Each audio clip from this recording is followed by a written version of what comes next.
We're going in raw. That's Yeah. that's right. Like over the past week, so I've been, doing just a bunch of reading on painting, looking at painting. So I really do feel like music and visual are probably my weakest areas in terms of criticism. And like knowing you, right? Like nobody in the cosmetic orbit really is a painter or anything. So I mean, it's just nice to have like a new set of perspectives in that way. It's difficult as well. There's a whole lot of assumptions already kind of in the, I don't know what we would call it, kind of the cosmoetica space. I mean, not just what the various things that Dan says about painting, and he does talk quite a bit about painting in his novels and stuff and his poems. But there's a lot of stuff already there to kind of deal with, to kind of like engage with. So already it's like I'm preparing for kind of a lot of resistance to kind of where I'm coming from as a visual artist compared to where everyone else might be coming from, which might be more kind of text-based or whatever. So that's the kind of difficulty there. Yeah. But it's a kind of one that's hard to resist, I think. I quite like arguing about visual art, because visual art itself, the best visual art, is a challenge. No one view, no one look at a great work of visual art, like, painting, ever suffices. So hard work is necessary in a way for visual art, in a way that we don't expect, what with it coming so naturally, the way that, visual art arrives to us. You don't have to think to look at visual art. You just do it. Same way you don't have to think to look at me and sort of make sense of kind of, what's happening, it just happens. It's mechanical, it's mechanostimuli. But at the same time, there is something very elaborate going on with the whole kind of complex of senses that we have developed as part of our kind of evolutionary development or whatever, that really we don't have a way of properly talking about, or there's not a way of talking about it, of talking about this this stuff that is easily digestible or is easily sort of made sense of, or can easily be paraphrased.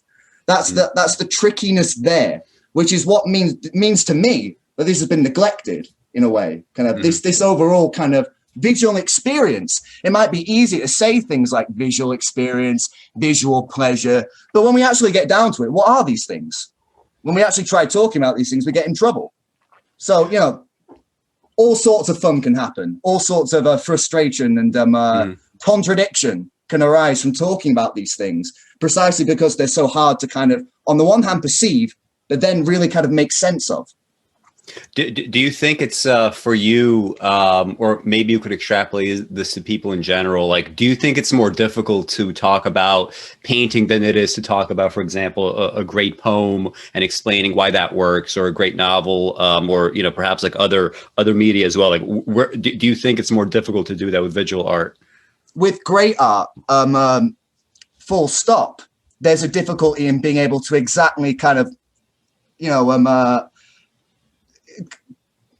because when we're talking about great art and we're trying to kind of make sense of how it operates, ultimately we are going to be kind of speaking about it reductively. We have to speak persuasively. We have to be as kind of coherent as we can when talking about this sort of stuff. But great art in of itself is often quite, there's this surplus, there's this element that's quite tricky, because like even Cezanne, and we can talk about Cezanne, it's very tricky to find a kind of way to sum up that thing he does, even though we might look at Cezanne and go, there's a Cezanne painting. Oh, that's totally Cezanne. We can recognize this thing. But again, it's hard to paraphrase. How do we do that? Do we can ultimately we end up either reducing it to a kind of list of qualities, or we kind of like, or it's kind of outward effects. And it's tricky because you don't want to undermine the artwork. One likes to think that the artwork is robust enough to kind of hold all these different kind of qualities and all these different things. But again, it's tricky with great art. But with bad art, I think it is quite easy to say what it is. It's quite easy to be able to kind of look at, and especially when you compare them, when you compare great works with minor works, or even compare among great works, You know, that's the key thing for me in kind of developing an understanding of kind of like what may be happening painter to painter and kind of what qualities specific to painting and visual art might be for these artists. I mean, it really is the case of looking and then looking again. Mm-hmm. Yeah, which again is hard work. One thing that I've noticed that with great art, and I mean, you touched on this, is just the fact that like even if you do, let's say, get a set of 3 or 4 or 5 or 6 things that can make a painting or a poem or whatever great. There's tons of stuff like, in the surrounding area that would sort of, I wouldn't say contradict it, but would sort of kind of refract from it. Right. I think probably the most analogous thing to painting is like whenever I see criticism in visual art, critics like to talk about, things like balance. I've never really liked that term too much because to me, it seems balance. Yeah, balance. Yeah. Well, that's just design theory. Yeah. In design theory, there's all talk of balance, harmony, symmetry, asymmetry, order, disorder. It's just a sophisticated design philosophy of kind of something being engaging visually on that point of pure formalism. Not too interesting, not too boring. Yeah. So to me, like it's always struck me as that is a term that more neatly applies to, aesthetics in philosophy, architecture. But when it comes to like really trying to get at greatness in art, you wouldn't talk about balance as such. You'd probably allude to things like the process of being, part of a balancing act. And I mean, when we get to like Cezanne and stuff, look at some paintings, you'll see this more obviously. Like you always have the sense of being in a balancing act, right? You don't necessarily want a one-to-one relationship. You don't want, for example, a red ball here to be offset by, an identical red ball somewhere else. You want there to always be a give and take where you see ultimately it's going to be a lot more like an imbalance rather than balance. But if you think of it more so as an ongoing, never finished balancing act, that's probably a more useful way if you're trying to understand, what makes art good or not, right? Beyond kind of like the more aesthetic qualities, and by aesthetics I just mean like the philosophy of aesthetics, right? Which oftentimes like it seems like it has a lot to do with art, but it really doesn't in many cases, if not most cases. Well, let's get specific then, kind of, because if we're talking about visual art, I mean, it is easy to kind of conflate certain things as well. And then, we're talking about, already we're sort of talking about sort of quite a few different things.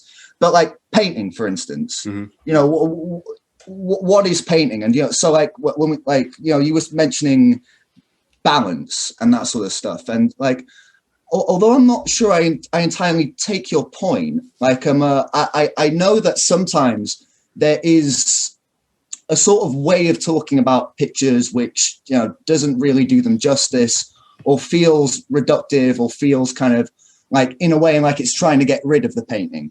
There's a way of almost trying to get rid of the painting kind of by and I see this all the time. I see kind of writers who are kind of really ill-equipped to talk about the painting and to kind of like pinpoint what makes the painting good as painting, like to get, we can get lost in all this other stuff, or all this other kind of like, you don't want to basically just reduce the painting to a list of qualities or a kind of an index. I mean, like it might be interesting to say that a painting has allegories or emblems or symbols, but allegories, emblems, and symbols can work just as well on paper. They can just work just as well on a kind of list describing the painting. Kind of what is it about the painting itself which activates and makes use of these like ways of signage, ways of description and conveyance and all this other stuff. What is happening on the painterly level?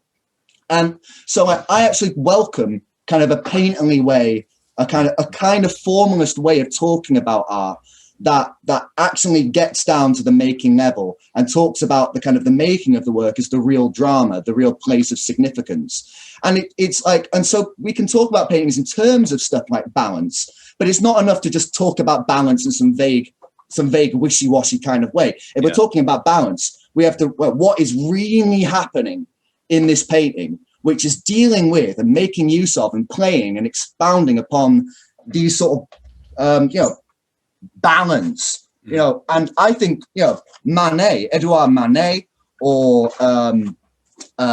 Poussin or Cezanne even are really good examples of painters who actually play with a kind of sense of vertigo within their paintings and play with a kind of sense of disorientation, a sense of a kind of deliberately disordered kind of space, a kind of Baroque space. And so, it's all a question of how these painters deal with things. It is boring to talk about painting in terms of what is painting? Oh, it's brush strokes. Yeah, but only when done right. Yeah, what is painting? Balance. Yeah, but only when it's done right. In the hands of the wrong artist, brush strokes mean fuck all. In the hands of the wrong artist, balance means fuck all. It's about what you can do to actually, make these things real, to make them real through your own painterly touch. And that's what excites me with painting, that I can't get anywhere else, or I can't get from any other medium. Like what happens there? So so where do we want to go from here in kind of like this discussion? Kind of like, is there any kind of, because really we can go fucking anywhere. Yeah, I'm not sure how much time you have, but we generally talk for a long time. So I'm kind of feeling I didn't want to overplan this too much. Wherever it goes. But just one thing that you said, you said painting, like analyzing all this, it's a matter of the how, right? You want to figure out how something works. And the irony there is, this isn't unlike what, I or Dan or Joe believe when it comes to the arts in general, right? We would discuss the how, but regardless, all three of us in some ways, we're still going to diverge a little bit, and maybe you, Ethan, will diverge even more. Maybe we could sort of people that aren't clued in yet on. So you had a critique on some of our videos on various paintings, and you asked if there's a difference between meaning and interpretation. I'm not sure if Joe, if you want to jump in and just fill everybody in who isn't aware of that part of this discussion. Yeah, well, that goes all the way back to one of maybe our first ArtiFact video, and we were talking about Michelangelo and Bosch, and we gave a literary take in a lot of ways on those things, right? What's the narrative? What's happening? Physically happening, storytelling wise, almost in the painting, and I'll admit we didn't talk a whole lot about the how of the paintings themselves, that I recall at least. And so I will say one thing, since Ethan, listening to your response video and then digging a little deeper into your channel and some of your comments on painting, it has opened up a little bit more of a fresh channel of thinking for me, where maybe that's always going to be my default mode a little bit, is to unpack the story of what's going on and what's being told. But then even after we roam around the canvas and talk about individual pieces and maybe how they fit into some kind of narrative, then to be able to dredge further and talk about some of the actual painterly techniques or some of the how. And then at the end of all of that, that's interpretation in a sense, right? We're interpreting what we see. But then at the end of it all, one thing I've been thinking this week is, so I do all that, I write some notes down, I have some immediate thoughts about it, but then I look again and I come back to it. And even after all that, the painting's still there. It's still just unto itself. It's still just demanding to be viewed and interacted with. And there is something about that element that that you maybe can't articulate that well. I know I've been struggling this week to maybe articulate in my own mind some of those kind of things. So maybe that's where, for painting as its own medium, and the importance of, although we can agree probably in the main about what could make great art, period, if we're going to drill down and talk more about painting itself, how that gets frustrating, but in a good way. And then it forces us maybe to come up with some of these different layers of meanings, or even a different way of thinking about meaning. Yeah, that's what I've been trying to do. In fact, Ethan, I watched your Patrick Heron video on Matisse. I actually watched it maybe 2 or 3 times, trying to just, get at, exactly what, because if you view Patrick Heron in the same way that I view Dan Schneider as a critic, right, that's going to give us like similar ideas in terms of what we value, right, in the criticism. And one thing that struck me with Patrick Heron is when he would talk about I have a Matisse's like red interior. We're probably going to talk about that a little bit at some point. That, a lot of that is applicable in my mind to lots of paintings that maybe that you, Ethan, would not think very good. And so like before we get to the specifics, maybe we just spend a few more minutes on. Well, if I might say, like, I think to talk about Patrick Heron and Clement Greenberg would be a good way to sort of, in a way, set up some things moving forward. Okay. Sort of talking about kind of, painting, because Heron and Greenberg in sort of mid-century kind of modernist sort of painterly critique are 2 very interesting figures. And in a way, they were huge rivals. Sort of, at first they were friends, but then they had a huge falling out. I think it's because Greenberg snubbed Heron, disliked his paintings. And there was also the sense from Heron that Greenberg was kind of quite narcissistically promoting American abstract painting over European abstract painting, sort of as if to say kind of, we're the pioneers, forget about the provincial European abstract painters.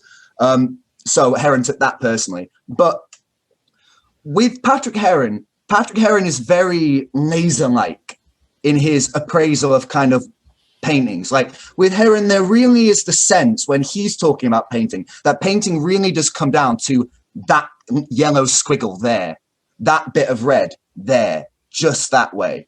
That the way that blue is deployed in exactly that bit of surface area.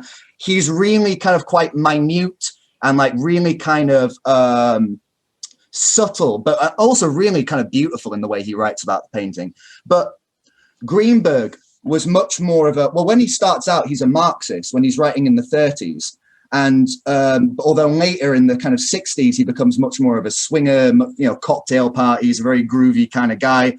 And he becomes much more oblique and in a way, almost kind of Confucian in his he would just kind of unjustifiably spout off kind of opinions about paintings without, any sort of need to, again, rationalize them. But the thing that was in common with both of them was they felt that like painting has to toughen up, that kind of basically that abstraction is a kind of frontier of painting, and it kind of had to kind of basically toughen up or else risk becoming kitsch. But for Patrick Heron, it was about kind of the recomplication of the picture plane. It was about really kind of making the entire picture surface this kind of activated all over composition, whereas Clement Greenberg had this kind of quite strange, almost like this idea about flatness. He believed that kind of that modernist painting was becoming more and more frontal and more flat, kind of going forward. That was kind of the horizon of kind of modernist painting. It would become more and more flat and more modern. But so eventually he kind of gave up on that himself. But I mean, the whole question now is kind of like how far can you push painting and have it still be painting? Yeah, right. This is it. What is the way forward for painting, and what is just a signpost or a kind of just another kind of roadside attraction on the kind of the grand history of painting? What really kind of is the imperative for kind of artists working today? And I think both of them felt that there was a kind of urgency to reject I suppose a kind of kitsch is one way of putting it, to reject kind of academic standards, to reject any kind of measures or effects that would try to meet people's taste more than halfway, that would basically, you know, try and make the scene.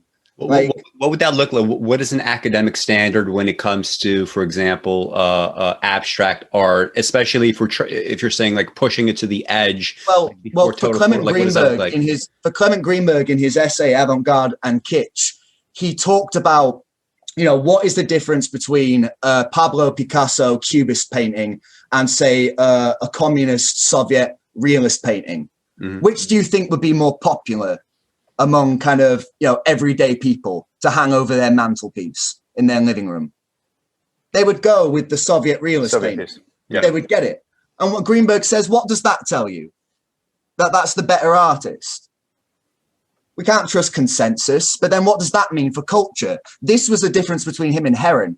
Heron would never talk about wider cultural issues. He would never talk about politics or anything like that. He would never talk about the zeitgeist. He would only ever stay within the painting. Heron had a bigger vision, a grander, more historical vision for Greenberg had a grander vision for painting, where he sort of said that kind of like art has to like resist kind of complacency. Art has to resist adhering to normal bourgeois academic standards, where it's trying to ingratiate people and trying to, you know, being emotionally cloying and basically trying to coerce you, like, which Soviet realism was doing. Soviet realism was a state government style, while modernist artists were thrown into gulags and concentration camps, or else had to flee to America.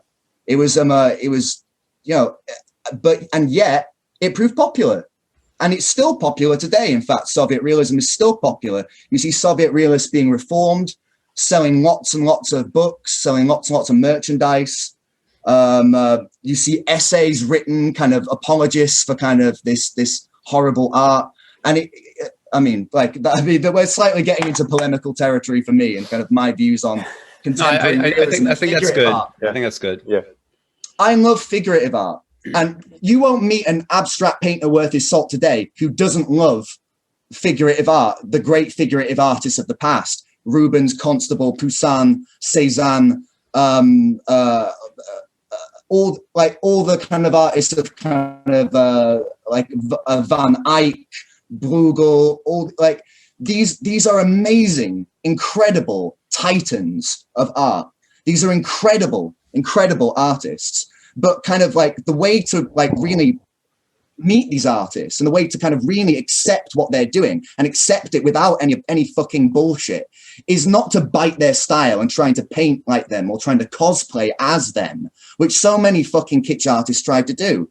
They're fucking playing cosplay. There's this one artist called Odd Nerdum, who is a kind of kitsch, contemporary, figurative, realist kind of painter who makes me like my bile starts to rise. Is like he just cosplays as Rembrandt and he paints these dingy fucking turgid paintings which are just like and people fall over themselves to praise it. And it is so easy at a certain point to praise a certain kind of realist art. Mm-hmm. All these fucking lovely aunties standing in art galleries cooing breathlessly over these paintings, these fucking like, oh, like I wish I thought about doing life drawing when I was in college. Oh, look at the brush strokes. Oh, it's about realism, isn't it? Look at the eyes. Don't they follow you around the room? You know, it's we're not thinking when we talk like this. We're not thinking about what's really there. We get lost in a certain kind of a kind of belle peinture, a kind of just a chic academic fucking thing. I mean, you see the same kind of painting on the BNP National Portrait Awards every year in Britain. Kind of, it's just fucking same old fucking turgid realist portraits again and again and again and again and again. And it's like the death of painting. To say a little bit with that, with the cultural critique. So in your example of like Soviet realism versus Picasso, what would the average person want to hang up on their walls? So like if we were going to ask that question when both of those were just kind of like, you know, coming out and maybe were not so mainstream and, you know, people were still resistant to Picasso probably throughout, you know, much of his life, even if now it's been sort of accepted. So like years and years ago, yes, it would be a Soviet realist painter. Today, I would definitely imagine, given the fact that Picasso is now merely part of the culture, many people would prefer Picasso, especially if they know that it's a Picasso, right? So they could, you know, sort of, you know, do that, I guess, virtue signal of, oh, you know, I have a great painter on my wall that everybody accepts as a great painter, right? So when I think about that question, Soviet realism versus Picasso, to me, it's kind of like, well, those represent two different kinds of styles. I can imagine, you know, just like situationally, a potentially great painter, you know, within the Soviet realist school, even though like maybe, you know, like realistically, he would not be, you know, allowed to display, right? Truly great art probably would have to be cooked out of society under that kind of, you know, system. But I could imagine just aesthetically a Soviet realist type doing great work. I could imagine a Picasso type doing terrible work, right? So the way that I would sort of frame the cultural critique is, no matter which aesthetic that somebody might want to choose, you know, for historical reasons or whatever, or personal sensibilities, they have a decently equal chance. Alex, they have an equal chance, right, of choosing a bad one from either category, you know? Alex, in Korea, North Korea, they have state-mandated published literature. They have fiction published by the state, in which, you know, I read it. Well, yeah, but that's what I mean. But that's what I mean. But that's what I mean. The mandate, though. I can say, well, these painters were mandated, most of them. Like Kazimir Malievich was threatened, under penalty. This is why I said that specifically the mandated art, right? Those that would be displayed, you know, those that would be sold, those that, you know, would be praised. And even worse, the people who after the fall of the Soviet Union continue to paint in this style. It's a totally synthetic, idealized, like hypocritical view of reality. All these paintings of smiley, rosy-cheeked peasants, all these fucking like beautiful aboriginals and kind of like natives. It's a total synthetic, like it's a fucking lie. Like it's total contrivance. I mean, and even if I were to look past kind of like the hypocrisy of it, like the compositions in most of them aren't very good. It's all very kind of stagey, kind of hollow, kind of campy kind of stuff. And all the kind of like, I mean, we could get on to Zhiwei Tu or the painter we were discussing in our correspondence.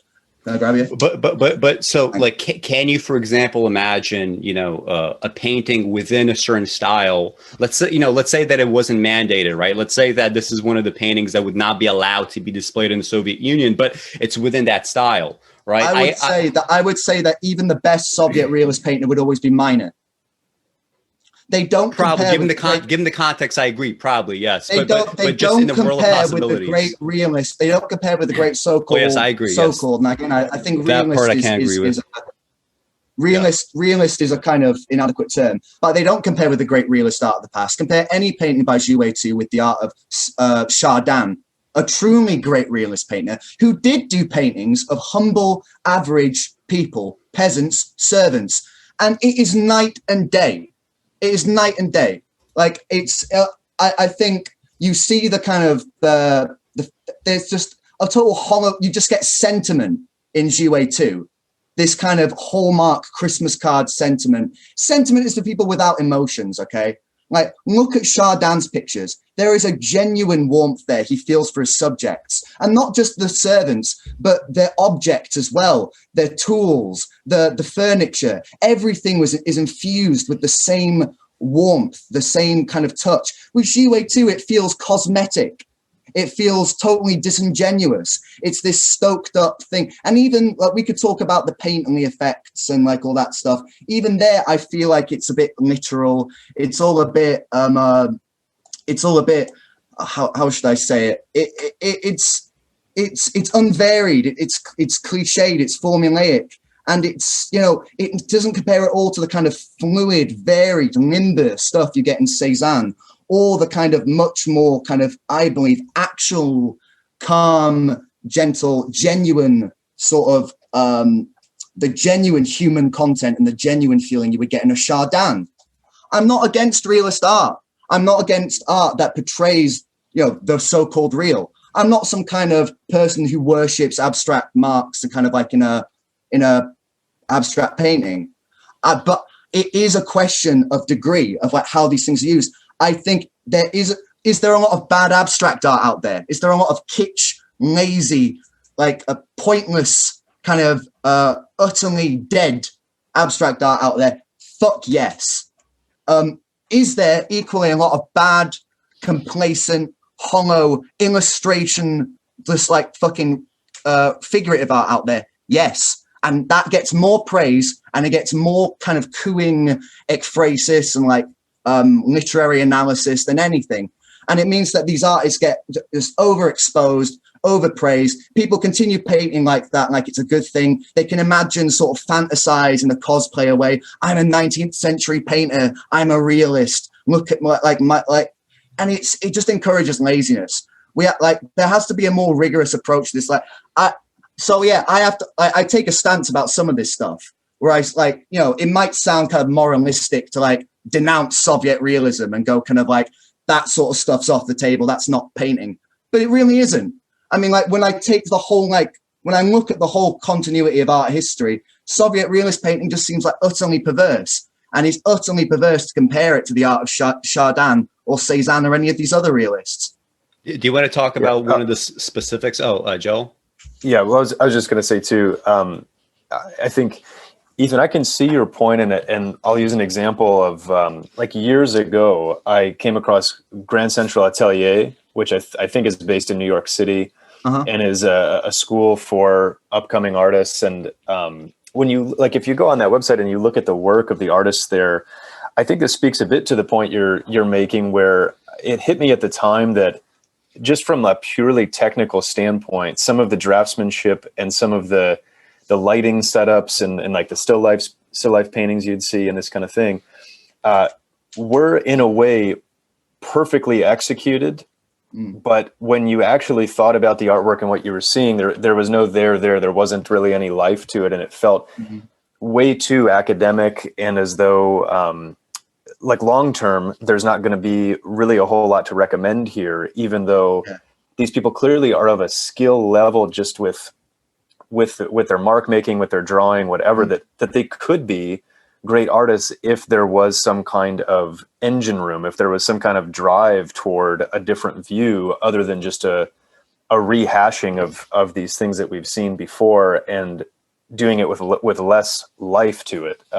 So I think I can see your point there. I think also, though, that maybe what Alex is trying to get at is could we imagine that in the future there, or maybe even now, I know there's some artists working who can begin to combine these things, like to take the best out of each respective piece and maybe combine it in some kind of fresh, interesting way to where we don't get a North Korean state kind of artist, but someone who could draw something out of even that and repurpose it. I think they're using other techniques too. Yeah. May I ask, are you a visual artist, Joel? Photography. Yeah. Not painting. Yeah. Right. Well, it is the case that there are figurative artists working today who have merit, and they're like, are they? Again, I don't think you could necessarily describe them as realists. There are like some Cezannian painters working today who are like figurative, but in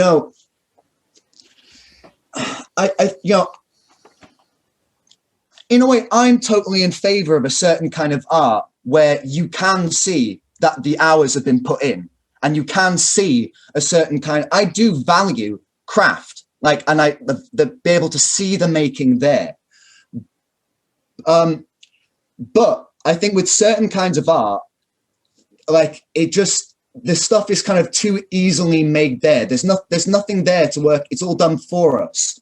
It's all the kind of work is made kind of easily retrievable. It's made like I started out kind of as an illustrator. I started out kind of making kind of, I don't know what you like, figurative art basically, and sort of copying sort of figurative artists from the past that basically Renaissance painters, Renaissance draftsmen. and I really got into sort of draftsmanship for the sake of drawing, for the love of line, I suppose. But when you're making sort of figurative drawings and stuff like, and figurative art, it is very easy to praise it. Whereas it's like whereas if you're like a writer, you're writing a novel. Like it's a bit more difficult for people to kind of get a sense of what work goes into that, sort of like what the expenditure is there. But if you look over someone's shoulder and you see them doing a drawing from life, you go, oh, that's really good. You're talented, you are. Yeah. You've got talent. Do you know the amount of fucking praise? Yeah. The amount of fucking praise, unearned praise most of the time, you fucking get as a young artist drawing shit. People shower you with fucking praise. Oh, that's good. Oh, I'd love to draw. People always say, oh, I'd love to have learned to. I wish I could learn to draw. People fucking bring their own assumptions, their own fucking fantasy mythology of what being an artist is. And it totally gets in the way of what's really there. What's really like you're saying, like what's actually in the artwork. Whereas it's this kind of like, oh, so impressive. Draw me, draw this, like please, like my poor. Oh, you can really see me in there. Like, I'm sorry, it's boring. If you can make realism work today, well fucking done. But I dare you to like produce something better than Rubens or better than Cezanne. That's the real fucking mystery of Cezanne. How the fuck he did it. Because he like, So when you say realism, you don't mean like something specific like hyper realism, right? Not those later kind of modernist kind of ideas of realism. I'm talking about the kind of the French modernist realism, insofar as like French poetry and French painting as they would have understood it. Realism as it pertains to Manet and Cezanne and possibly Courbet, which is basically Cezanne. The difference between someone like Cezanne and Zhiwei Tu, Cezanne basically uses stuff from life as an excuse to do pain. Like he's absorbing, like almost osmosis, like kind of the landscapes. And he does feel a deep, profound connection, a sense of like, this sense of light and space and atmosphere for the surrounds and the environs and like the space of Aix-en-Provence. But it is basically there as a springboard, as a kind of a model to ground him as he makes all these adventures across the surface of the canvas in these paintings. And I think, Alex, you were saying earlier that you felt there was a kind of a similarity between music and painting. In the sense, like in that they're kind of the difficulty to articulate or paraphrase what they do. Well, ever since Delacroix and his journals, where he makes the comparison between music and painting, painters themselves have been using musical metaphors to describe what happens on the scale of kind of painterly making or architecture. Painterly metaphors. What would that mean? And it seems something akin to music in Cezanne. It's almost like, as your eye moves or traverses the space of the canvas, it meets and sort of chimes against sequences, pathways, passages, or like these little sequences of chords that chime and sort of move your eye around. And that's the great thing about Cezanne, how much movement he puts in there for you. So your eye is always being ushered here and there and there and there. And Patrick Heron was actually amazing in the way that he was able to pinpoint and describe it, because he says that this is exactly this is part of the joy of visual experience, the sensation of kind of visual experience. When we look at a painting, like it's tricky. I mean, like apparently it's a visual law that our eye wants to move every 100th of a second. That like it's like if you actually try to keep your eye focused on a single fixed point and not move it, or if you like, to move your eye in a straight line across your field of vision, it's incredibly difficult. You'll see it almost can't be done. What your eye wants to do is move from there to there, to there, to there, to there, to there, to there, to there, to there, to there, punctually. As Perrin says, almost like the movements of a robin from twig to twig to twig. And the way that Cezanne is able to make these paintings almost like pinball machines, pinball, like where your eye kind of rolls around and kind of just has so much space to move, and like all these different combinations of color and light and space and movement. And these just become the language of his art, you know, like almost like with like Beethoven or Mozart, the music becomes like a fog that hangs in the room. Kind of the colors and the spaces with Cezanne become this symphony, this bursting, just like penitentiary experience of different changes. And that's the moving thing for me for Cezanne, the discovery of different forms. My estimation of Cezanne only grows more and more over time. Not only do I think he's one of the best painters we've ever lived, I think he's one of the best artists. The way he masters his medium. You'd have to look to someone like Johann Sebastian Bach to really get somebody who is so the way how much he contributes to his medium.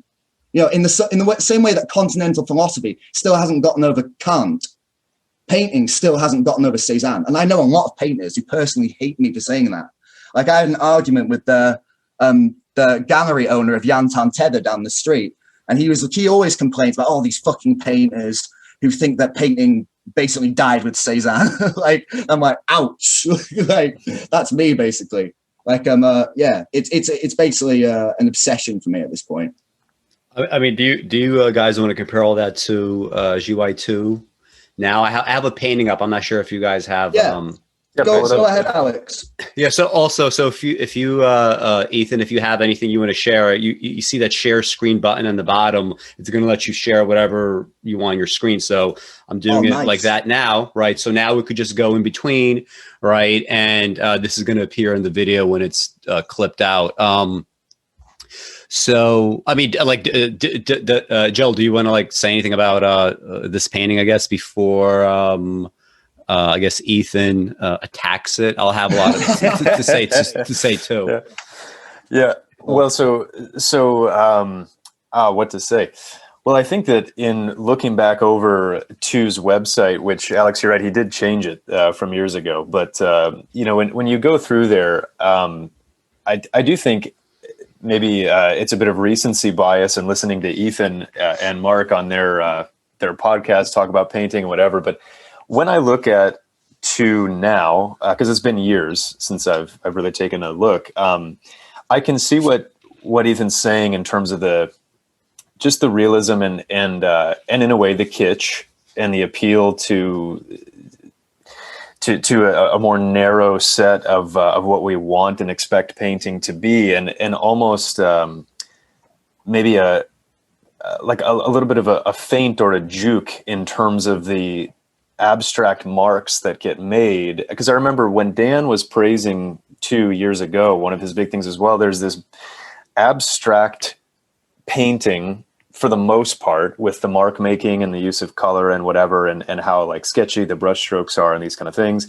And then a face bursts out of that, right? Then all of a sudden there's this figure, there's this person that we're presented with, and that's great. That's a great use of maybe a combination of a couple different ideas in the painting medium.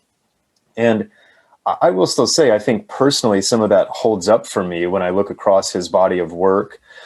But it also begins to die out a little bit because it is repetitive. I mean, there isn't really much variety in his figurative works. The approach is pretty much always identical. I mean, of course, the color palette used and the subject is different, but the formula remains most of the time. And I even think when I first came across him, what I respected most and his works I thought were the best were his large paintings or the story type paintings. And I think now looking at those with some fresh eyes too, same idea. It's pretty formulaic and it's pretty, I don't know exactly the best way to say it. It's almost propaganda in a way, because it's this kind of, this view of maybe like some of the ancient Chinese dynasties and this sort of thing. And it's there's excitement maybe in terms of what's happening on the canvas with a sword fight or a dance or something like that. But I do still see expressiveness there from him, and again, like masterful drawing in a way, and like in terms of just sheer representation of the figures and stuff. But then I don't know that I see anymore a whole lot of his own complete fresh ideas on these things. And I'll continue looking. I mean, right, that was kind of my take this week when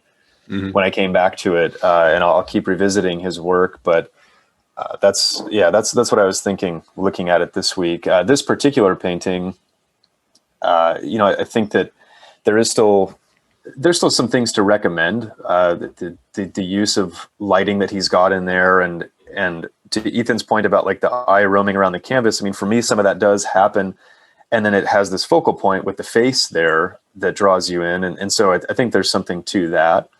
I'll stop there and let you guys jump in. Yeah. So I want to view this kind of like against, and I know that Ethan would find this absolutely fucking preposterous and disgusting. Hit me with the Moroccans. So, you dirty dog. This is my thinking. So, I watched a few of your videos with Patrick Heron. I watched your Come Outside Picasso versus Matisse, and So and you pointed out some things that I didn't quite notice before. Yes, like when I was talking about earlier about the difference between balance versus a balancing act, right? And like an ongoing process. Yeah. It's not merely enough that here we have a Moroccan, with a headdress, and here we have plants, right? That are similar circles, right? We can't just arbitrarily put lines across his headdress. But here, this fulfills a different function, right? It's not balance, but it is a balancing act. You add something, you take something away. There's a kind of, refraction going on. The fact that here we have this, this balcony with this L, but here, you have like a similar, I'm not exactly sure what this part is, but it's a similar kind of idea, right? It's a similar shape, but it's also, it's more rounded. It goes up higher, right? It's definitely a different set of colors. Very well observed. Very well observed that both the limb of the turbaned man and the kind of the arm, the kind of the balustrade of the balcony, kind of make a pincer for that black right in the off center. Yeah. Right. Yeah, and when I look at these, I'm not exactly what to call them. These like sort of on top of the balcony, like little bits in the architecture. Yeah, like stonework. Yeah. Yeah, you'd always see this in like Moroccan architecture. Then I was looking at it, and you see these diagonal lines coming through, and you sort of expect them to match up, right? I mean, here you have a line that could be sort of matching up here, matching up there, but in from another direction, right? This could match like literally, any one of these points, right? So you also get a bit of that kind of refraction. You pointed out, you have a prayer rug here that goes well with, some of the shapes there. But just to go back, I was going to say what before you move on, what I've recently observed is that I've never seen this painting in person, unfortunately. But I always assumed that little assemblage of little grey blocks in the top left quadrant of the painting with the balcony basically forming like a ladder across it. I always thought that was all part of one little architectural structure. I realized recently from looking at the drawing, the preparatory sketch of it, that no, actually the action we're seeing in the foreground of the painting is actually taking place on the balcony, and that little railing is actually trailing, forming the cupola around the little frontal scene that we're seeing in the foreground. Mm-hmm. So that actually the scene in front of us is actually suspended, and the architecture is actually the city in the background, and that the little space must be the interior of a door opening on the right hand side, inside or down the stairs. It's very, very curious. Do you find any kind of danger with that? So, for example, you just said that you had this impression of the painting, but looking at some of the preparatory drawings, you now realize that the intention was different. Not really. It's not a different intention. It's just the way I saw it. It's yeah, but so yeah, I shouldn't have phrased it that way. But basically, what I'm saying is so. Based purely on what you see in the painting here before you, without having access to any prep drawings, do you think just conceptually having like the prep drawings, do you think that additional information can be used for understanding this painting as is? Because as is, maybe you wouldn't come to that conclusion. The painting. The painting is the painting, though. I mean, This maybe gets back to kind of what we were talking about, or what you mentioned, Alex, in terms of meaning and interpretation, right? Mm-hmm. Interpretation is just an expediency, a way into the painting. It's a way to to kind of find your footing if you're kind of but the actual meaning of the work. I mean, again, the whole point is you can't really kind of offer something adequate without it basically being a kind of reduction or a kind of a poetic kind of metaphor, really. I mean, you can't make it transform it into a list that replaces the painting, and you can't literalize the thing and just talk about it as if it were an object among other objects. Mm-hmm. It is a balancing act of sorts to kind of try and kind of do aesthetics in this way. But I mean, interpretation, is it better? Is it more comprehensive? Is it more adequate to know that is part of that bit, or that is part of that bit, to know for sure what the actual spatial geometry of the people? No, it's not, because it's been left deliberately ambiguous, recklessly ambiguous even. Mm-hmm. So it's it courts in ambiguities. That's part of it. And and that's the freedom of modernist painting, if you will. I think the whole reward of painting is that it's a thing that you repeatedly return to, and you repeatedly find new things in it. I expect to find new things in great works. I expect to come back and see something new, or something that just changes it. Because I think that's the thing. If we were just to talk about the painting as, again, a list of qualities or a list of explanations, this is what this represents, this is how it, or just as an object, we would still be unable to explain how change comes about in these artworks. When the artworks themselves are unchanging, they're replete objects. Mm-hmm. I think that's to the advantage of art, right? One thing that I didn't notice that you pointed out is here we have the prayer rug, and then in the side, the prayer rug seems to it seems to change shape a little bit, right? That doesn't seem to make sense. But in the context of, some of the other distortions, it sort of does. And, it's very clever, right? I was surprised though, when you said that this in your estimation is the greatest, painting in the 20th century. Yeah. Partly because I guess my question is, so when you're going over, and we could sort of assume from the get-go, right, that you can never fully explain a great work of art. Fine, but when it came to your explanations, a lot of it did sort of end up as, we ultimately have a list, right, of things that have, reverb elsewhere. We have circles, upon circles. We have these shapes here that are sort of cleverly distorted, with the other people praying there. And we could, spend a long time, and probably, because it is very well done. Every time that we would look at it, we would probably find something new, which is a good thing.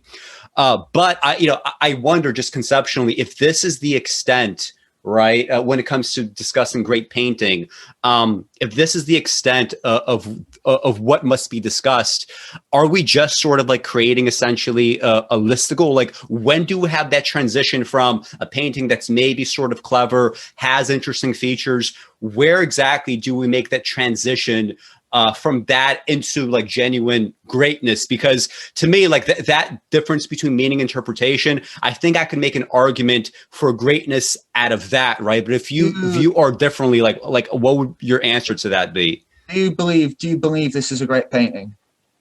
I would have, because like I said, when it comes to visual, like, based on these reproductions, of course, like, and these reproductions can never really do justice to the paintings. Well, like I said earlier, I think visual art is the thing I'm weakest at, so I'm trying to spend more time. But I think at a minimum, I would say this is a very well done, excellent, clever painting, right? The style of what this is, like paintings in this kind of mode, I would imagine this would be, among the best for that reason. But it would have never crossed my mind to say that this would be, the greatest of the 20th century. I would have to say like it would probably be something maybe from Picasso, simply because I can do much more of that narrative, right? Much more of that, let's sort of view this a little bit in the way that we might view a poem or a novel, right? But anyway, I don't know if you have an answer to that. It's funny because this painting is probably one of the most Picassoid of any of the paintings that Matisse ever did.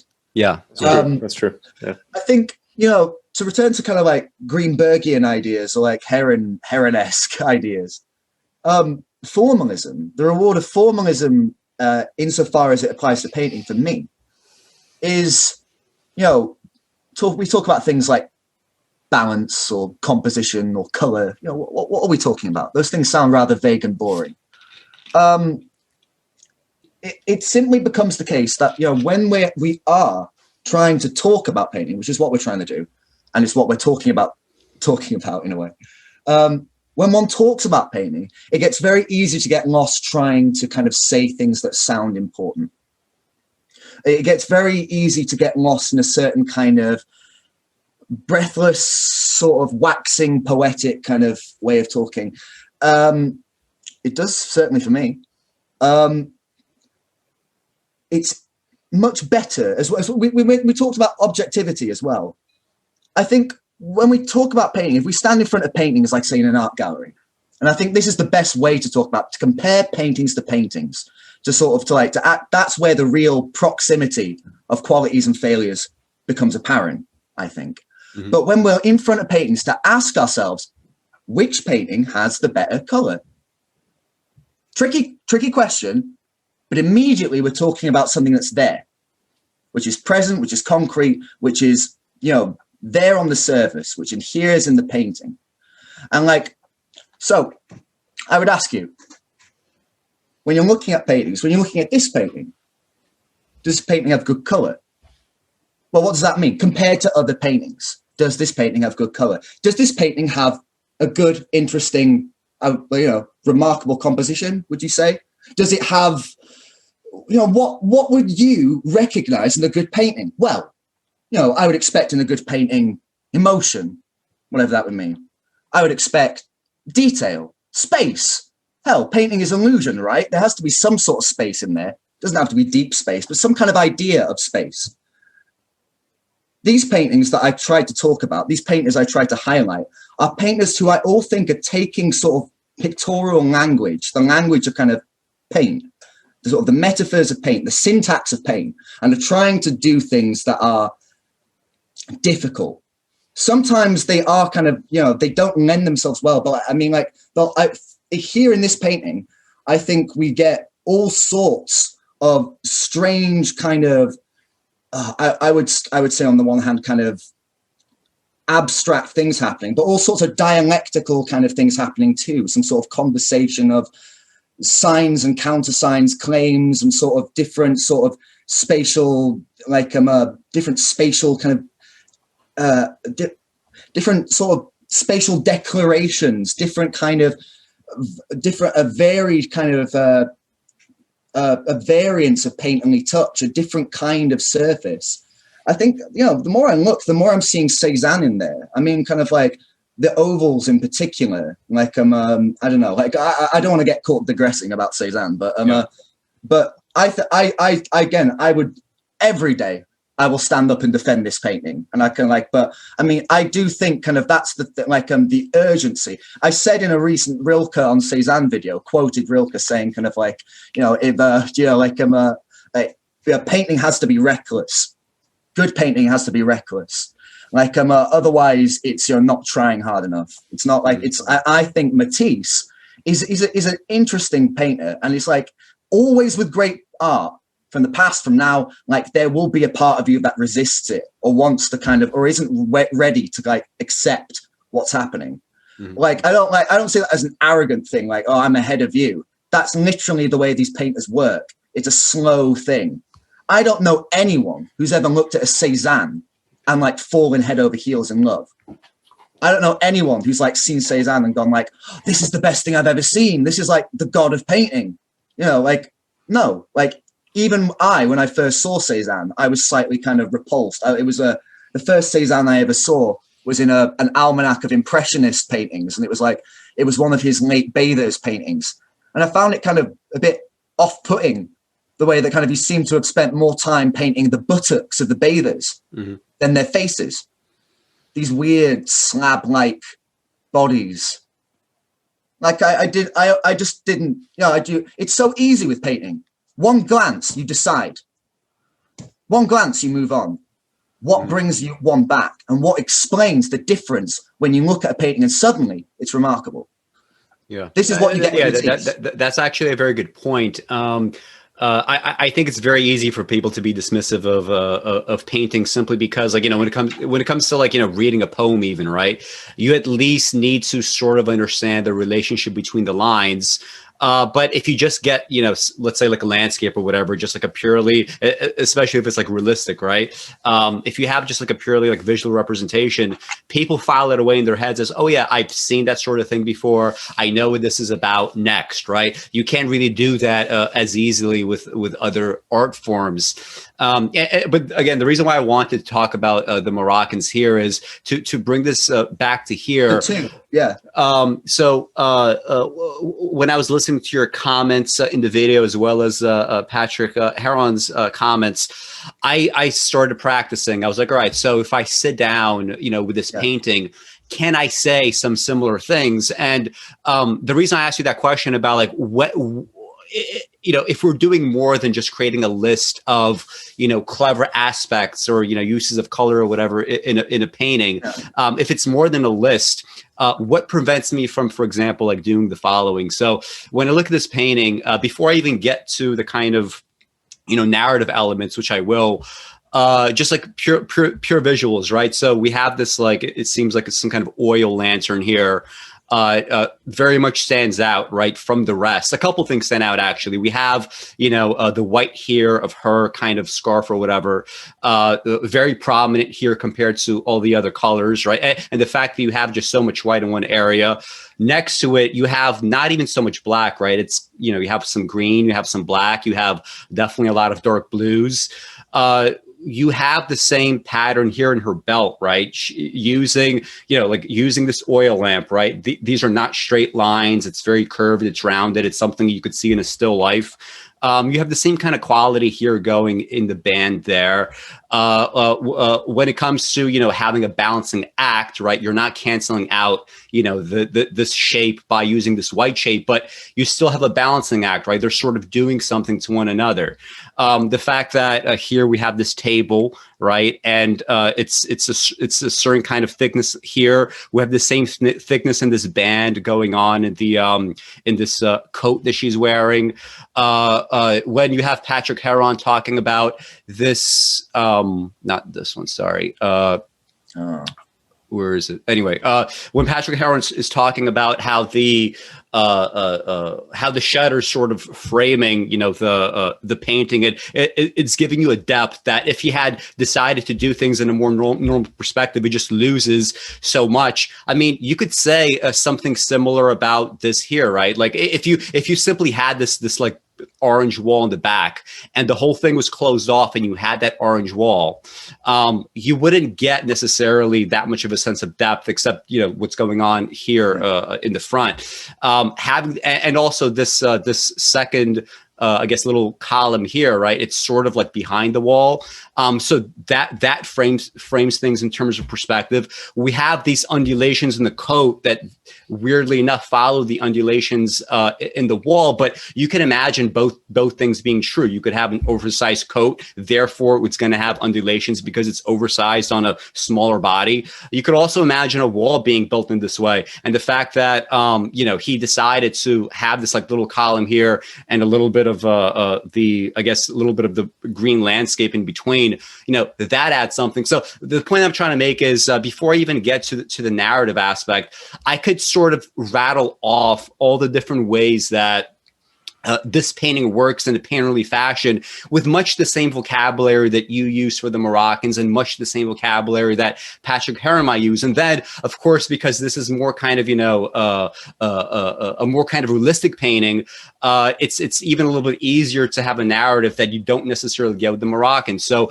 here, the fact that it's an oversized coat, right? Well, you can think of, any number of situations, right? Life situations. It could be because, this is a poor family and this is, they have to share this coat whenever they leave the premises. Maybe it's because she prefers this coat because it's warmer. Maybe she's wearing something she's not supposed to wear, right? Those things might seem a little bit flimsy, but I mean, they're part of the reality of the painting, right? You can't just pretend like they don't exist. Anyway, and the fact they have the illumination from the side, the fact that like I didn't notice this before, but when I was looking at this recently, I recognized it again. The fact that you have the hand here, right? Like this, child's hand, it's almost like a very sort of adult meditative pose, right? It's not something that you would expect, like if you're thinking of like purely academic art, you probably wouldn't have a feature like that feature, right? And if you want to say that this is like Soviet art, this is kind of the point that I was getting at. Like, yes, this is Soviet realism-esque in the sense that you could imagine, the Soviet government sort of mandating art that looks like this, and even, hanging up this painting as an example of, let us celebrate the peasantry, let us celebrate the proletariat. But at the same time, even if they were to do that, you could still see much here beyond, like going outside of what Soviet realism tends to be as a cliche, right? As something that just sort of crushes culture into this mush and everybody has to eat, from the same gruel. So anyway, this would be my commentary on the painting. And, for what it's worth, you can't really apply like some of the set of narratives that I applied here to the Moroccan. So like just based on that or your other thoughts, like how would you like attack this painting as just, generic realism? Like what would be your main objection here, I guess? Well, you said that, I think it was very interesting. You said that, you can't kind of ignore the figure. You can't ignore what the painting is conveying, what it's describing. Yeah. Can't get past that it's a painting of a girl. Yeah. In a lovely rustic log barn or something. I was actually in my mind looking at this picture while you were talking. Actually, I was trying to unsee all the figurative content. I was trying to will myself in my mind to almost squint.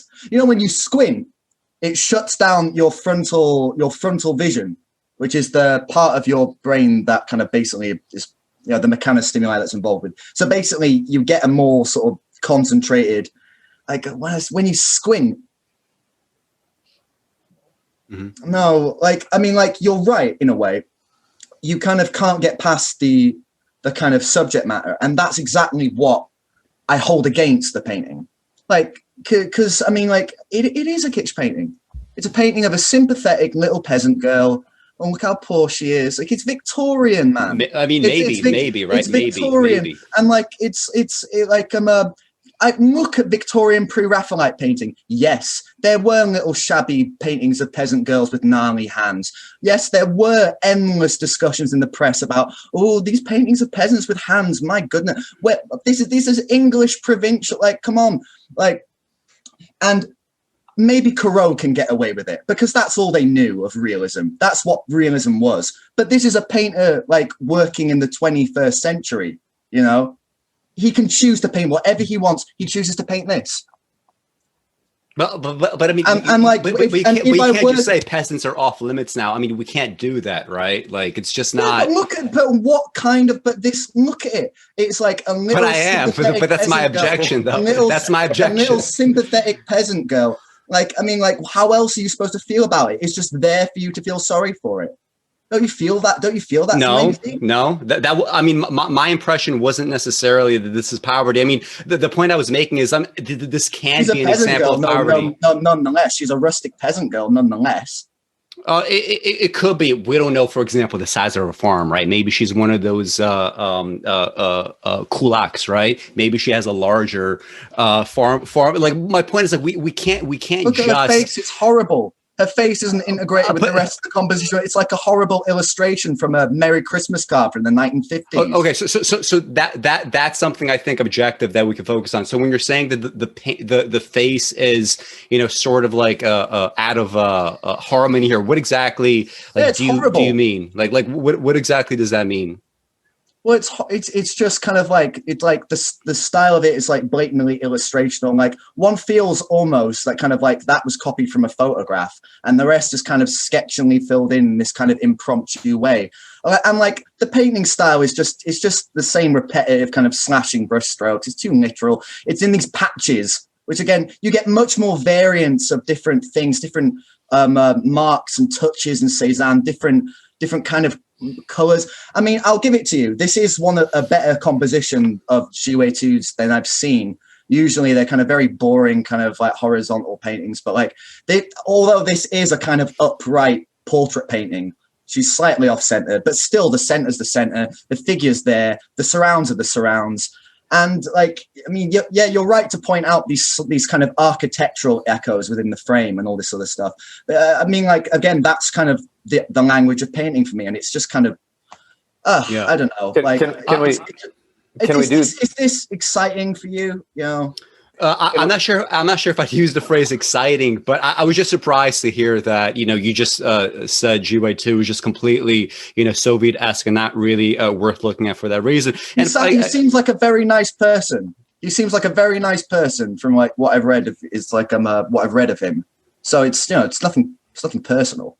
Well, I guess just what I'm trying to get at is, you know, when we get to those like objective portions, you know, the things that we could all sort of talk about, like, you know, how colors, you know, sort of overlap, or, you know, is this an example of a sort of, you know, clever reverb? Is this, you know, an example of like a further balancing act? I mean, like, even other things, like, you know, generally speaking, if you have a portrait of someone, right? And I guess you could mostly call this a portrait. If you have a portrait of someone, being able to say that I don't know whether they're sitting or standing or crouching like you can in this painting. I mean, that's also kind of a clever addition that I wouldn't necessarily think, right? Unless I'm going to paint, I'm a painter, right? On top of the other features, like it just strikes me like some of the things that you would say. Always women have the same faces. They all have the same faces. They're always far more kind of detailed than the rest of the surroundings. So the surround, let's say, it's always they're inbred peasants. They're inbred peasants. What do you expect? Then I'd expect them to then have like antennae, you know, like make it a bit more interesting. But like they all have these kind of unnaturally flushed cheeks and these kind of little like prim little rosebud lips. They're never quite integrated with the rest of it. So it's always like the composition's this kind of central patch around which everything kind of flows. There's like just painting, unless he does his elongated little party paintings where, you know, he has a tribe sat in a circle. And again, it's not very interesting the way he composes them. Kind of, if you compare the composition to a Poussin or a Tintoretto or anything like that, they look like just illustration. They look like, and try to think about these paintings as real paintings, by the way. Like, we can look at these miniaturized on the screen and they look quite handsome, I'm sure. Or like handsome little book covers even. This would be a very good book cover, don't you think? Like, but think about this as an actual fucking painting in your house. You want to fucking live with this painting? Like, it's horrible. It's like fair, horrible. I'm not a Victorian factory owner. To be fair, the vast majority, though, the vast majority of great paintings I would never want in my house. I just would find that too pretentious and difficult to live with, right? Which is another thing. Like, you know, there's a huge. Give me Give me a fucking Cezanne, man. Like that's what I thought. Imagine living with that. Yeah, with a Cezanne. Oh. Well, that's the thing. With the Cezanne, you could live with it because most people would be repulsed by it, right? And that's part of the thing, right? Like something that is so sort of like obviously great. I probably would not ever want on my walls. Like imagine putting a fucking Caravaggio on your wall. Like it's just weird. This is what we need to talk about, Alex. We need to talk about architecture and painting. Because you mentioned architecture kind of offhandedly, but architecture does relate to painting. Remember, painting originates. It begins from the murky depths of antiquity, from mosaic and mural painting. From the beginning, architecture is the law that governs the pictorial composition. It's everywhere. It's in that rectangle. That rectangle, that orthogonal shape, is an architectural form. That square. And so kind of everything you find in it is usually a kind of a reiteration or a kind of elaboration or a kind of, let's say, it's taking those architectural forms, it's shaping them into more complex pictorial forms. But then finally, when painting gets off the wall onto canvas, then painting has to it has a lot of other things it can do, a lot of other opportunities it can do, like how it really meets and interacts with that rectangle and how that painting integrates with the architecture. A great test of a great painting is to put it on your wall. Put it on your wall and try and live with it. Look at it every day. If I were to show you my wall, I have reproductions from art books pasted everywhere. And if you were to talk to my partner, he would tell you they change regularly. Like putting paintings next to other paintings, reproductions, again, can only take you so far. But you see certain paintings fall away. You think a painting's great. You look at it, you go, fucking hell, this is an impressive painting. It's handsome. You put it on the wall next to another painter. Something happens. Something becomes apparent you didn't see before. And like that's Cezanne always survives this litmus test. Like Cezanne makes other painters look weak. He outshines anything you put next to him. But a painting has to look good on your wall. It has to work and sometimes there's artwork that can only work in a way, is maintained by a gallery environment, by an artificial curated installation space. But for me, great painting in a way has to be robust. You can hang it in a gallery, but what about the domestic? What about domestic spaces? In a way, painting has taken such a long time to get out of the altarpiece. Abstract expressionism was dealing with a big hangover of the altarpiece in a way. This was something that Rothko and Newman kind of were, in a way, obsessed with, like making abstract altars, But I'm interested in art and Cezanne is a domestic artist in a way. You could hang Cezanne. He doesn't require a massive, huge wall. Most of them are quite modest. They're quite modestly sized. And so there's all kinds of things that one needs to consider as painterly problems. It's not just the content as well. It's everything that's happening with it, without the painting too. Those pressures too. What can a painting withstand? Mm-hmm. Yeah, that's an interesting point. Now that I think about it, because I'm so kind of perfectionistic myself, even the formatting, in a novel or whatever, I want to make sure the spacing is all right. I would imagine painters, at least many of them, would say, okay, so I eventually want this put in a wall somewhere, even if it's at a museum. I want to make sure that it sort of looks, okay, whatever that means in that context. Although, again, to go back to kind of maybe this is more subjective, but I can't imagine living with most great paintings, right? I could imagine living with maybe some good paintings, but it's just kind of, it's too daunting to be I have great books, but they're fucking closed, right? I don't have quotes all over my walls of all my favorite novels, right? But I could imagine just being too overwhelmed and too crowded out psychologically. What is painting for? You have to ask yourself. And this is a valid question. What role does painting serve today? Because it used to be we fucking knew what painting was for. It was for the fucking church. It was for the fucking noble people. That's the only way you could afford to make that stuff, by having those guys as clients. And so all painting was basically that. Modernism, it's well, what the fuck is painting? Who the fuck will buy this stuff? Like, what is, what's the risk? And like, so, I mean, so for me, like, it is this kind of, this like broader question of kind of like, well, what is our criterion here then? Like, what are the things that we are holding up and saying, this is what's kind of valuable and credible about painting or whatever? Mm-hmm. And like, so like, it's not that kind of like, you know, like we were talking like, I think in our emails or correspondences that like, about like theory, like painter theory or kind of lit theory or whatever. I'm not sure if I have, let's say, like an overall theory about like painting, you know, like just that I'm aware of painting as a continuity, as this thing which kind of like comes out of like, you know, like it, where, you know, successively, moment to moment, kind of artists are doing things to kind of like, to summarizing and kind of contributing to the overall things that are happening before. I see it as this cumulative thing. And so kind of like, I can't help but kind of like notice certain things that I feel are there for me, you know, that are kind of like there for kind of like my eye. Like I'm, you know, I'm just absorbing this fucking stuff. Mm-hmm. So, you know, it's like I hope I don't come off as too like aggressive or like macho and kind of like asserting this sort of stuff. But like, again, that's fine. That's fine. This is what this brand is. It's fine. Do it. I'm at a disadvantage in a way because there is again such a kind of a panoply of just like rhetoric about kind of painting that kind of we're also ready to use. We're also kind of ready to talk about like Zhiwei Tu, like. Again, like, it's not even that I think he's like a particularly kind of offensive painter to me, even really. Like, it's just that kind of like, it's just such an easy kind of painting to kind of praise in a way. And like, in a way how, when I was younger, kind of when I went into art school, I was kind of like, say like a realist kind of illustrator. And kind of my whole thing was I was going into art school to kind of like destroy, like, you know, I was against abstract stuff. I was against conceptual art, all that other stuff. And I kind of went in and I found there was just as many kind of fucking shit, kitsch, kind of lame, kind of figurative artists as there were fucking abstract artists. That kind of most people kind of didn't really think about art history at all. I talked to most people, they didn't fucking know any fucking painters, like, except for like who was hot on the scene right then.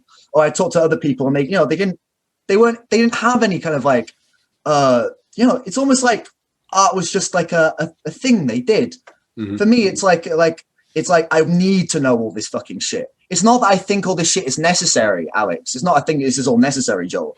Like, I think, you know, I think they can be expedient, but this is just all kind of like, I'm just like telling you kind of like what I'm kind of getting. Like, that's kind of, it's like, it's what I'm kind of picking up on that level, which I find kind of like the painting level. Yeah, I mean, this is why we're talking, right? I mean, you know, I just having again, like you're not making unreasonable statements, right? Even if I were to disagree about the Moroccans being the best painting, I mean, it is clearly an extremely well done painting, right? If you were, you know, if you were making unreasonable statements, or if I saw your videos and I thought they were unreasonable, we probably wouldn't be talking because it'd be a waste of time. But can we do this though? This might be helpful. So earlier, Ethan, you mentioned Chardin as an artist who, you know, has been successful with some of the same kind of subject matter as Zhiwei Tu. Do you have any particular paintings that you would want to share here that we could all look at and maybe provide a different example? I would let me I would have to like look them up right now. There is a painting that there's a painting he did of a girl washing up a bronze pot that's particularly great, and I think is actually would be very apt for kind of right now when we're looking at a painting of a kind of a peasant girl by Tu. It's like hang on, girl with a. I might just like look up what it's called and then ask Alex to find it or something.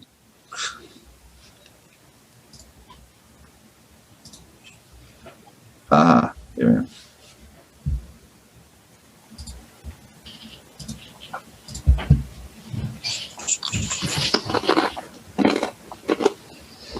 Crap. I'm happy to do it on my phone, so I'm a bit like oh, okay. What's the title? I mean, I could just do it here if you want. Yeah, hang on.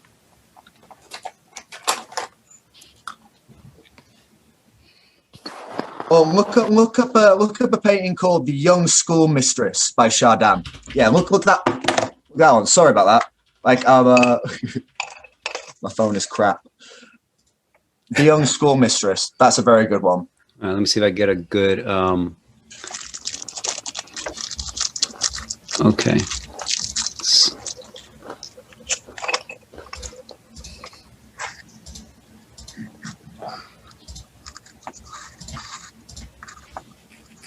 All right, this?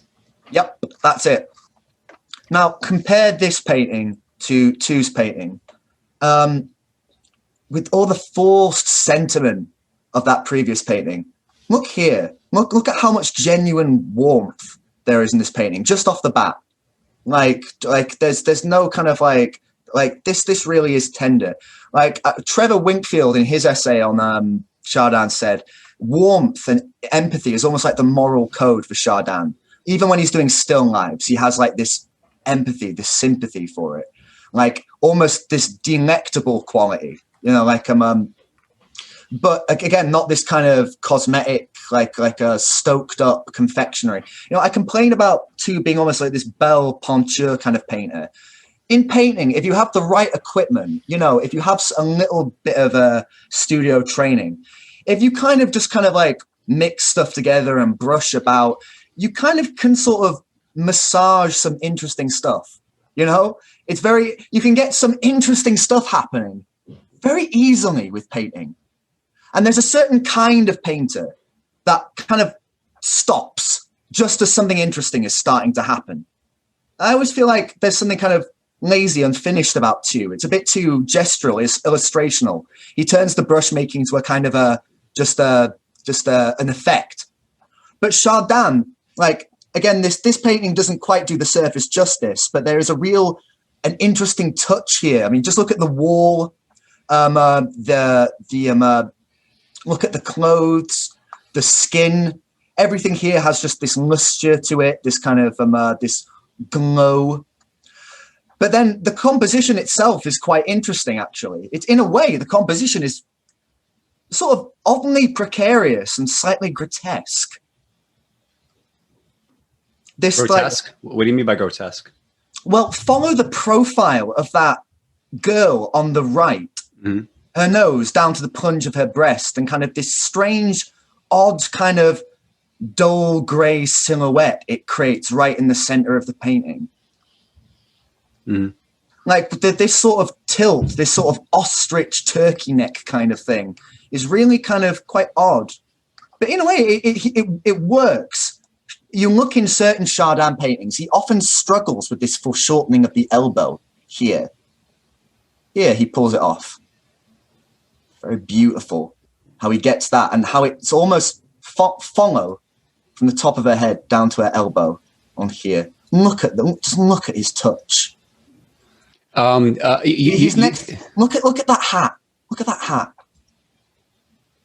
Look at what he does to the features here. How he almost makes her a bit pixie-like, but it's not too much. It's not too much exaggeration that it becomes literally grotesque. Oh yeah, look at that. A bit like Courbet, actually. He has that quite kind of that burnished surface where you get a kind of almost a kind of a sort of a film, a semi-transparent film on certain things. And he does have this sort of slight relief where you'll see the white as a kind of nacreous kind of build-up. Mm-hmm. A bit like Raphael, how he paints. But Raphael would never do a hat like that, or even the face of this child. Look at how this sort of green. Look at the transition from these pinks here. Look, we talked about the flushed cheeks of the child in the previous painting. Here you go. Here's a blushing child. Nothing sentimental here. Nothing forced. Nothing hallmark Christmas come out. Here, look at that green. Look at that almost like verdigris on copper. And here that. Oh, and yes, look at all these bits here. He must really love Titian. I wanted to ask you about look at the area around her earlobe and her hairline.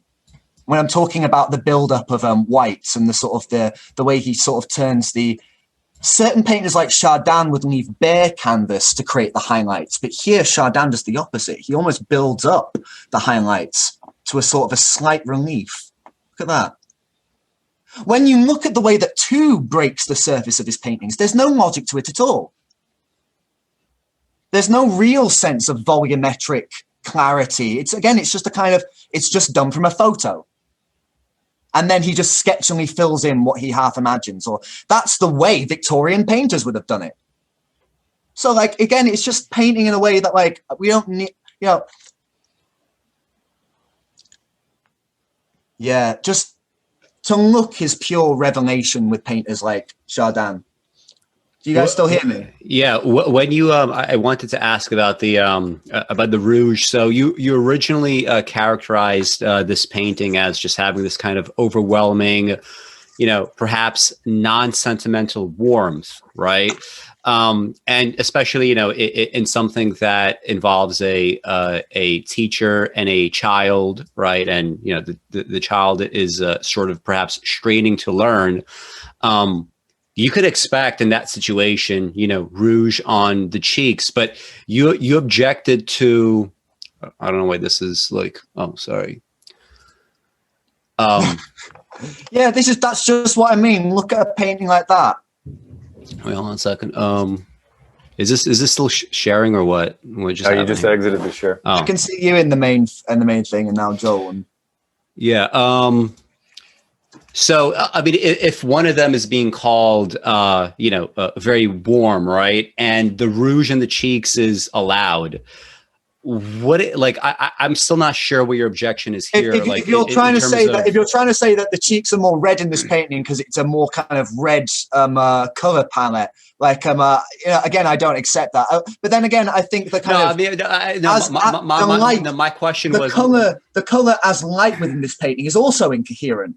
It doesn't feel, where's the light source in this painting? Well, what do you mean? Where the light in the painting? Where's it coming from? It must be coming from outside. Yeah. It must be coming from outside and capturing. Then where's the glow from under her chin coming from? Wait, let me see. Let me zoom that in. Yeah. I mean, you still have pieces of light on the coat, though. I mean, it's not unrealistic to accept, to expect lighting on the chin. But what I was getting at just about the rouge is, it just didn't strike me to sort of critique this painting as Soviet realism. And part of the objection would be, it's that kind of stereotypical rouge on the cheeks. Well, if warmth is, allowed with the school teacher and the rouge in the cheeks is part of what is allows that to happen, why is that less acceptable here? I guess I'm just not really getting the objection. Not getting the objection. It's the difference between Beethoven and Danny Elfman. It's and I'm not trying to put you on the spot here because it's perfectly acceptable to not have the words about this right away. So I welcome the ability to kind of yeah, but it's hard to talk about. I get that. It might even be easier to just write about it. With two, again, I just feel that kind of I'm sorry, but I have to speak. I would just have to say maybe you just need to look again. That's possible. I'm perfectly open to that. Yeah. I look at this girl, and it's just it's just put there for me to feel a certain way about it. I look at the subjects in Cezanne, and even if they are themselves peasants or whatever, the difference here is clear. It here it's just a kind of stoked up illustrational style with these photographed faces. Kind of they're all deployed the same. That's the essence of illustration. That kind of all the eyes are put down in the same place, the same way, and it's a kind of subject matter that is in of itself just totally kind of just kitsch and dishonest. I think it's I mean, like, what else do you want? With a more obvious kind of kitsch would be My Little Pony and shit like that, or Thomas Kincaid. But because this guy uses paint on these stereotypes of, you know, John Singer Sargent kind of, you know, look, ethnics and peasants, like, we're ready to buy it and totally accept it as great painting, and that these painters are like Rembrandt or something. Well, I'm sorry, I reject it. Okay, well, let's move on from 2. I didn't mean to do this for 90 minutes, which is ultimately what happened. I said I would come swinging about 2. That's fine. You do have to say too, though, so that Chardin painting is the first time I've ever seen it, and I will say that on immediate impact, the drawing is superior. You know, at least whatever I've understood drawing to be. And the modeling of the forms and that kind of thing. I mean, I can see your argument there, certainly, Ethan, and just the choices of what to make as detail and enough detail, and then what to leave as a little bit more, you know, sketchy or unfinished and abstract, like maybe the child's hat, where it's more just some bits of color rather than, you know, I'd say like the headmistress's hat is a bit more modeled, but. And the lighting too, like I see your argument there, and this is like reminding me in a way, it's like a little bit of a Rembrandt Vermeer hybrid almost. Is like those are the two artists that kind of come to mind immediately as proxies when I look at this. I think Chardin's better, to be honest. Like in my estimation, Chardin is the superior of Rembrandt and Vermeer, and like I think when the praise people give to Vermeer is owed to Chardin. In my opinion, like Vermeer is more of a photorealist. Kind of he has more to do with photography in a way than painting, and like that's kind of where his interest really lies.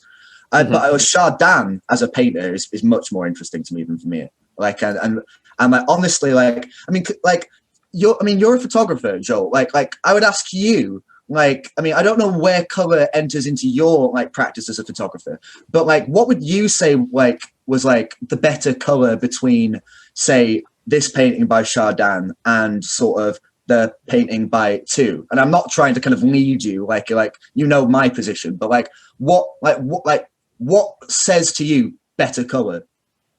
No, I'll comment on that in a second. So I'll say for my photography, it's 80 or 90% black and white. So it's a little bit different, but there's still tonal considerations and lighting is still really important, obviously. So, but I would agree with that. I would say if I, let's say these were 2 photographs instead of paintings, and if I took it strictly from that standpoint, then part of it's maybe personal preference, and part of it, I think I could argue for just on a scale of better decision-making and better,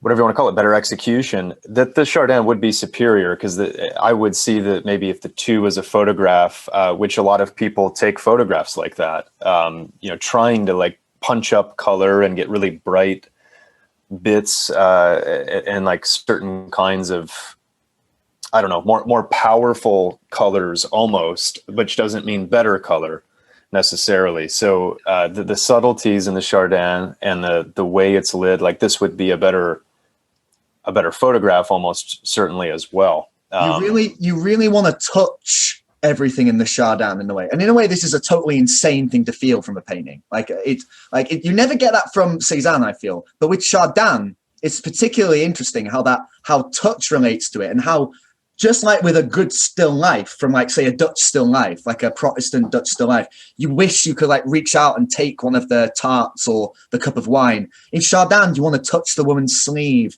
You want to kind of like, you want to feel the lace between your fingers. You want to run your hands along the wall. You want to kind of like hold her cold fingers between your hands. Look, there is this, and everything's even. He doesn't make one thing more important, like 2, where he stokes everything up on the figure. He gives equal treatment to the objects, the background, and the figures. They all have their own touch that differentiates them, but then marries them together, locks them. This was Cezanne's metaphor for painting. That was his metaphor for painting. You get it in all the best painters. That. Mm-hmm. Got it.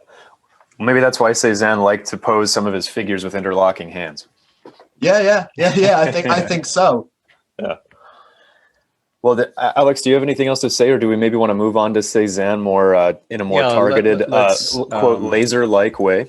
Yeah, let's move on to, like, if we want to talk about more abstract stuff, theoretical stuff. I have some other stuff like that later, but what painters do you, I'm anxious to talk about the painters that you guys want to talk about, because, like, you know, I can sit and talk about the painters I like till the cows come home, and then I've used up all our time. So, like, I want to know kind of the painters that you guys are anxious to talk about, or the visual artists even, kind of like so that, like, we can give them the attention that they're due.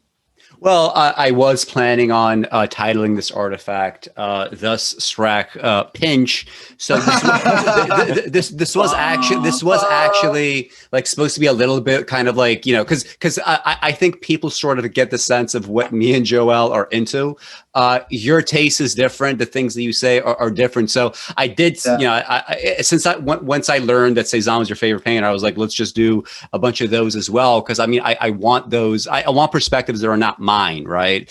And I mean, I have like a bunch of stuff here, but you know, we could go on, you know, until, you know. So let's just systematically go through whatever. Let's talk about Cezanne then, because he is a great way to get into other painters irregardless, and to get into other artists. So much of 20th century art and the past is in Cezanne. That's what he's doing. That's why he's modern. He's doing what all the Renaissance artists are doing, which is rolling up the art of the past. That's the whole idea of the Renaissance. We're gonna absorb all of Greek antiquity and ancient Egypt, but we're going to make it better and more harmonious and more stoic and more Catholic.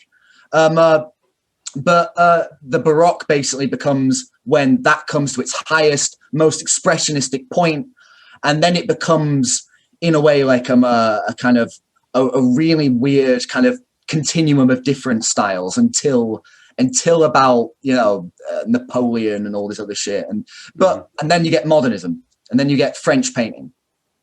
Like, but the modernist painter also is having to figure out what the fuck a painter is. You know, the painting is now like for a secular culture. It's now for the tastes of this newly emerging like middle class, this bourgeois class, the intellectual class. Like, but also all these freedoms for painters. You know, like you can paint whatever you want now, and paint as a technology, developments made in paint itself. The availability of, say, consumer paints. It used to be that if you wanted to be a painter, you needed a fucking studio, mate. It was like a whole production. You needed a crew. You needed, you know, slaves to grind your paint, prepare your, you know, you'd need, because otherwise you would paint one painting every 5-10 years. And then where the fuck would you be making your money from? But now you can paint in your loft. You can buy your paints ready, any color you want. You can make your art and you can sell it to who you want. You can find it becomes like, that's the life of the bohemian, right? Gigging, the gig. And so we see artists at the beginnings of kind of like modernism and realism, basically trying to figure out what their vision is. You know, Courbet and Manet decide to put themselves at the center of their art. That's what's important about them. They take on genre and they take on different conventions in painting, but overall the important thing is their vision. The important thing is their kind of philosophy of kind of like what painting is about and what painting can do, what makes painting important. And at first it seems jarring and disjunctive and totally like a break from past, a break from tradition. Now we actually see it's actually really, you know, in a way it slots in quite easily with tradition, and it's sort of, you know, it's basically ushering tradition into modernism. So there's a whole streak of, in a way, anti-modernist neoclassicism in modernism, such as in Cezanne. Cezanne is the most modern artist who ever lived, yet he is totally conventional.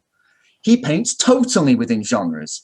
He paints things that are corny, still lifes, nudes, landscapes, models, fruit, memento mori kind of vanitas paintings. Early on in his career, he painted slightly more crazy, more kind of like expressionistic, kind of like, you know, Goya-esque paintings, you know, rapes and robbery. Orgies. orgies. Yeah, you can see the influence of Rubens and sort of other kind of Baroque neoclassical painters there, kind of in the sort of the bizarre phantasmagorical sex fantasy stuff. There are different Cezannes. This is the difficult thing. There are different Cezannes. Like there's bizarre sex fantasy Cezanne. There's sober stoic realist Cezanne. There's wild like reckless expression Cezanne. It's and yet kind of again kind of like it's not that we fit. Painting's a painting. You recognize him. You recognize his touch. You recognize his individual vision. His own again his own painterly vision. Mm-hmm. Like it's all there. I mean, this painting is typical of Cezanne. The landscape of Aix-en-Provence. Yeah, this is probably my favorite landscape of his, which is why I pulled it up. How could he have ever known that just by trying to capture the outlines of Mont Saint-Victoire, he would be ushering in a whole just this crashing, just like wave of different kind of retorts and counter kind of like it's. He could never have known, and yet there he is. The way that he uses nature as a motif, the tree trunk, the mountain. The landscape, like, and his sense of space. This is the interesting. I love the space because that for me is the great thing. I mean, like we talked about Greenberg and he's talking about flatness. That modernist painting is all about flatness. This is where I differ, and I am like Heron. I believe that painting should have more in it, not less. I believe painting should have more space, more distance, more different kinds of space, more different articulations of space, more three-dimensional, whatever that means for a two-dimensional construction. That's what painting is. It's the construction of a three-dimensional space and a two-dimensional surface. Ultimately, what is painting? It's a taut membrane. It's the skin of a drum. You can hit it any other kind of way. You can soft, hard, and then you have the problem of sustaining these rhythms across. What does that have to do with realism? You know, what does that have to do with these real spaces around me that like maybe Cezanne or any other artist could observe? What is that thing at which point you integrate these things and try to claim them like in that as only that medium can do? Mm-hmm. You know, because there are physical limits. There are your own physical limits, but there are the physical limits of painting itself. You know, Marcel Duchamp always talked about putting art back in the service of the mind, but art can only serve the mind insofar as the limits of it, the physical limits of its reality will allow it. You know, what's great about Cezanne isn't that he like shatters apart everything we knew about painting. He takes everything right up to the edge. He makes us more aware of kind of these various things like in painting, these like how really in painting what trumps everything and holds sway over everything isn't, you know, these things that like say artists would play with, like say like Manet or Courbet, like, you know, political trends or artistic trends or genre conventions. It was a sense of architecture. It was a sense of a robust, firm, solid, enduring structure. Like the painting could hold its own. And you look at a Cezanne painting and one gets the sense of an amazing solidity. How is that so? Because you have all this voluptuous space and distance and foggy, murky indeterminacy, but also this hard, solid clarity. This thing which really, you know, there's nothing weak or slack about this painting. Mm. There's nothing, it's John Constable used to say about his paintings, nothing here is neglected. No square inch of this painting is neglected. With bad painting, sometimes one's eye gets caught in places, stuck. That's the way I feel about that Zhiwei Tu portrait. your eye suddenly gets stuck in that little cherubic face, and suddenly everything is just operating around that face. Everything is just in the orbit of that one central locus. But in Cezanne, even though you have all these clearly demarcated and bracketed spaces, there really is no literal center. Everything has its own equality, its own individual something, but never tries to get above itself. It always ushers you onto the next thing. Yeah, like just hearing you describe things in that way. I mean, it just kind of, I've seen this many times, but you know, every time you look at something good, you're bound to find something new. Like, so like, Ethan, like, what do you think of this? Like, where does this fit into your idea of space as it relates to like modernism? So we have like, you know, we clearly have light, right, in this section of the canvas, but the way that that's done is all you get is just like, I don't know if you use like a palette knife or what, but you just get like a slathering of blue down here.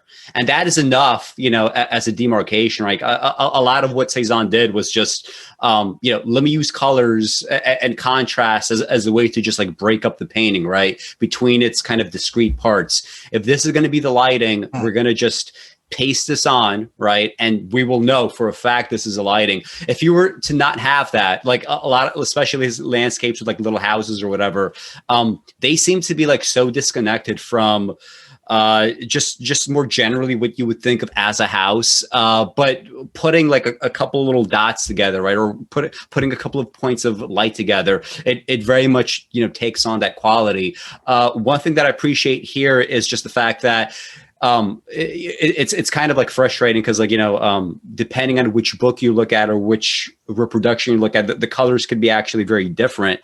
And the one that I have in my book, this is the first time I'm looking at it on a screen.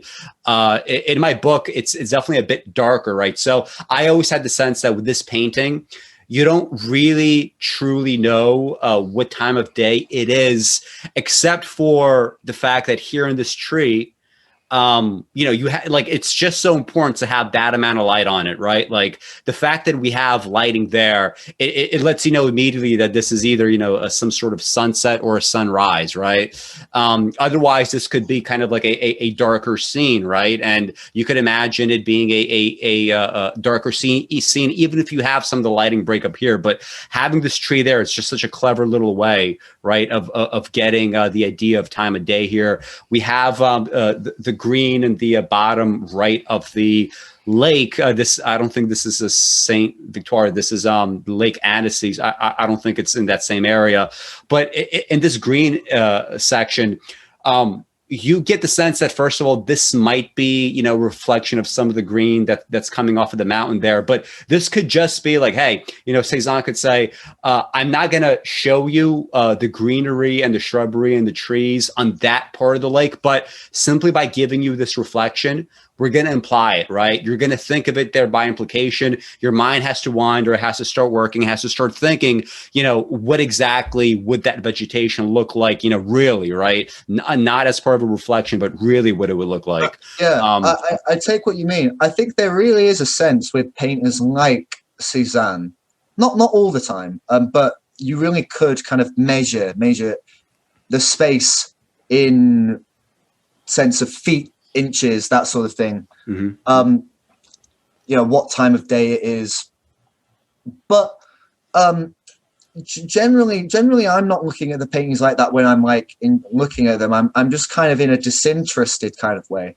I'm just kind of relishing the different various area shapes and sort of brush strokes and kind of the way that everything sort of interacts together, and just kind of really just savoring it.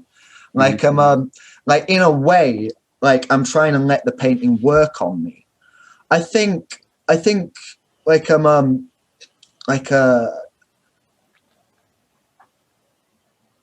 think with a painter like Cezanne, like the thing about like the sense of space, and like the thing that connects him to painters like Poussin and Tintoretto and Constable, even the very like these painters from across history, is that these were all painters trying to put kind of more in their paintings, and that kind of meant more distance in a way, like a more and more kind of space kind of receding, and how this relates to Baroque painting. And if you look at any of the great sort of Baroque painters, like all the sort of the late Venetian sort of neoclassical painters, high Venetian painters, they are all kind of working in this Baroque circumambient style, where you have the sense of a kind of almost a space that recedes deep into the distance, but a kind of an activity which travels through the depths of the painting from the back to the front in this sort of counter movement, this sort of counter swathe, which travels down the painting. So you get that in a lot of, I mean, you even get that in like Rubens, in some of the Dutch painters, but generally kind of like this is something that Cezanne is taking from those painters, from Baroque painting.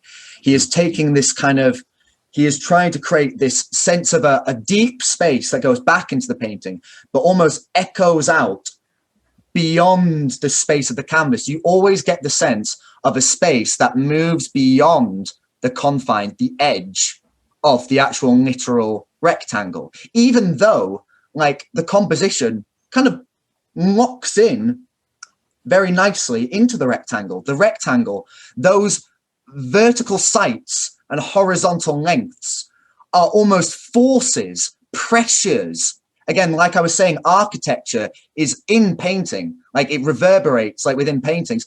Though that rectangle, those sights and those lengths, they are forces which like basically, I mean, a lot of painting in a way is operating all the time in a kind of subversive grid. With Cezanne, he explodes the grid. It's almost like a mosaic. You have the sense of all these different parts, lots of little differences, which he then gets working together in this, unity, this conglomeration, like, like an amazing Byzantine mosaic, like, any great work of art.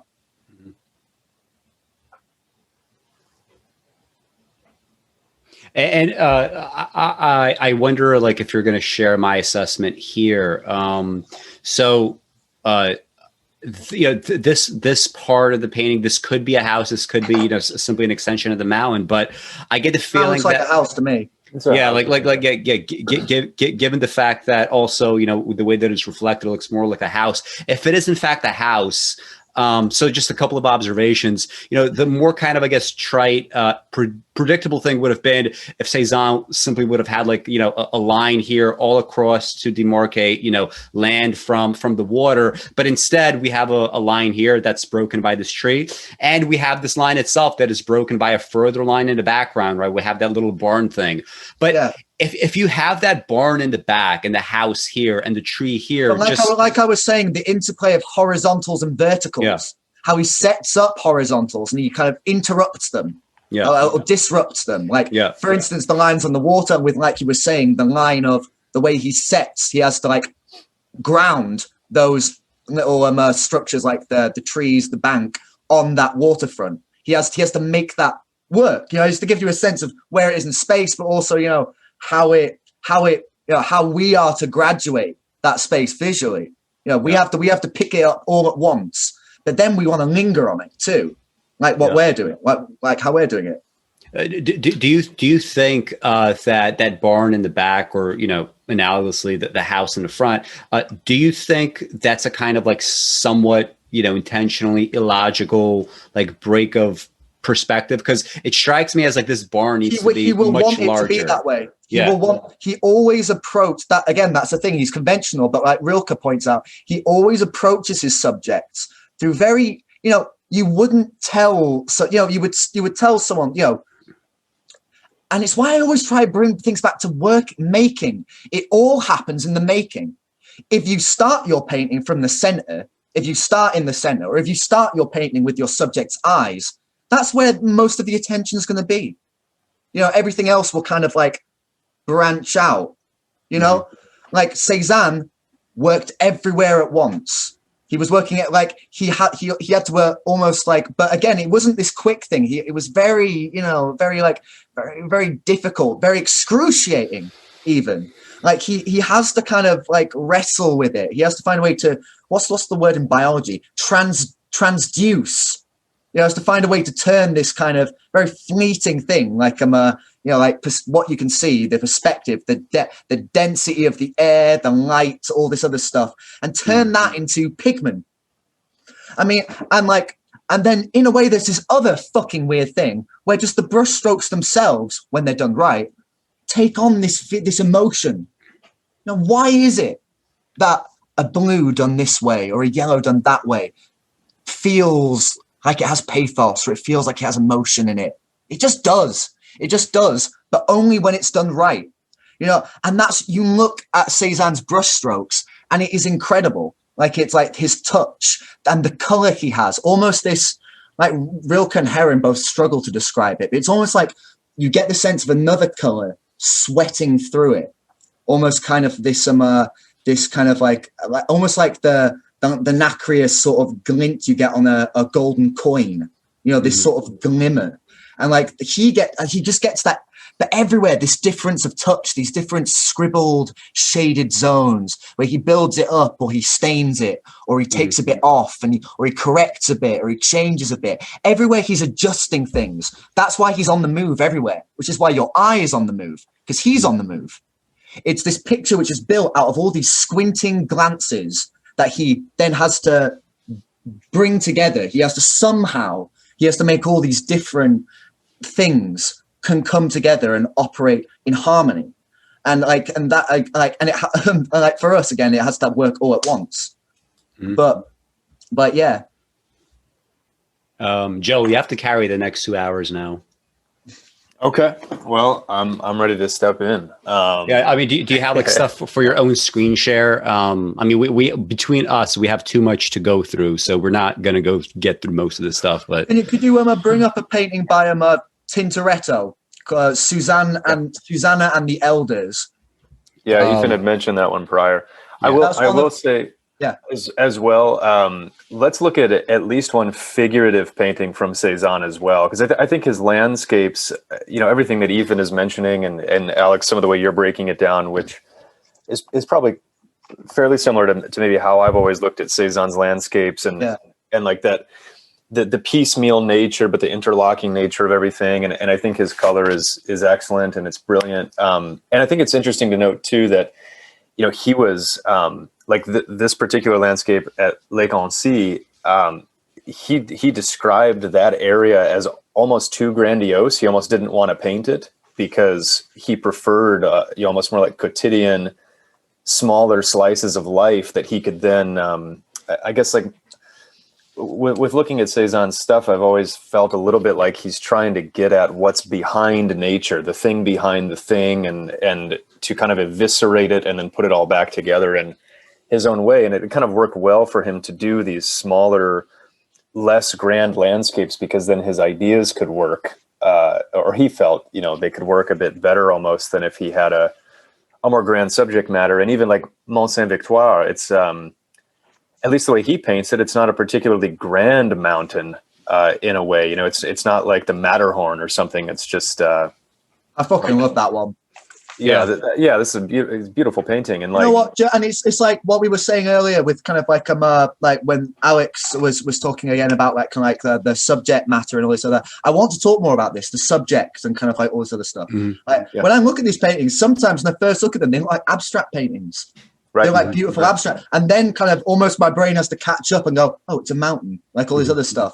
And it's not just because of some kind of lazy like distortion. I think like distortion is always a kind of a shorthand for kind of like a lot of anyway. But I see them as being very abstract. I think there's a lot of abstract. I mean, that's what I think is about characteristic of great painting. Again, kind of like there's all these. I don't want to call them ambiguities, because in a way I feel like I don't want to call I don't want to make a virtue out of being enigmatic or something like that. But I think there's a whole way when like great painting goes up to the edge of something and really, again, in that Rilkean way, kind of like is reckless in the way it pushes a certain kind of, it risks a certain kind of bad taste. It risks a certain kind of, you know, like even with that Chardin painting, like you were saying, the drawing of the figures is excellent, but if it were off by just a little bit, they really would be literally grotesque. They would be kind of like, in a way, they would be a bit like the two painting. They would feel like not a real person, but a kind of a bloodless phantom, a kind of a something from like some sort of weird painterly postmodernist nightmare of kind of like, you know, this an impressionist. Sorry, but yep. I really like. I love like getting lost in this level of painting where it is just kind of like this touch, this kind of this rhythmic feeling, this continuity of a certain kind of. Cezanne called it my little sensation, my little something. Mm-hmm. Like that's what Cezanne to me. Think about how necessary this. Oh, sorry, Joel.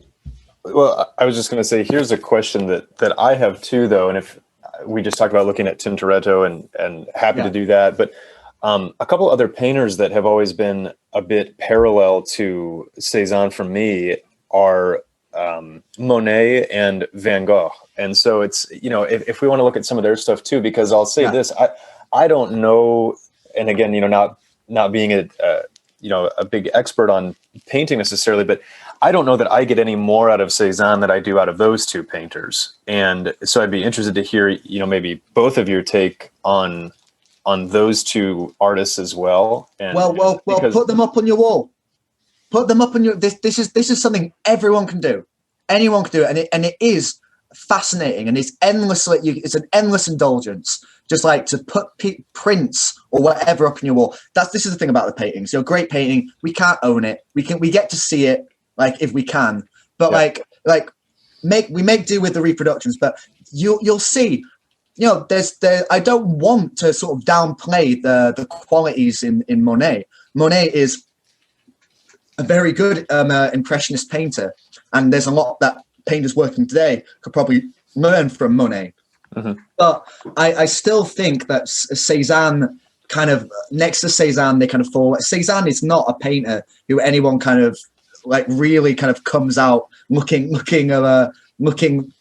He doesn't flatter anyone in comparison, in proximity.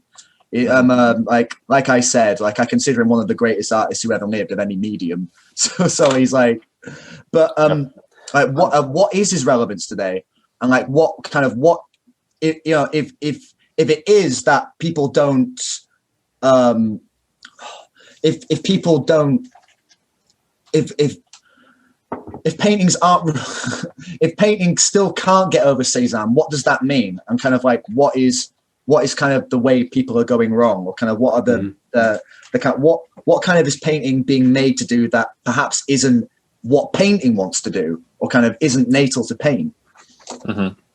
Yeah, I get your point there, and at the same time, so I'll say, like, although I don't have all of them on my wall, I've seen all three of these artists in very close proximity to each other multiple times at the Art Institute of Chicago when I used to live there. And, you know, I loved all of their work and would spend an awful lot of time in that section of the museum.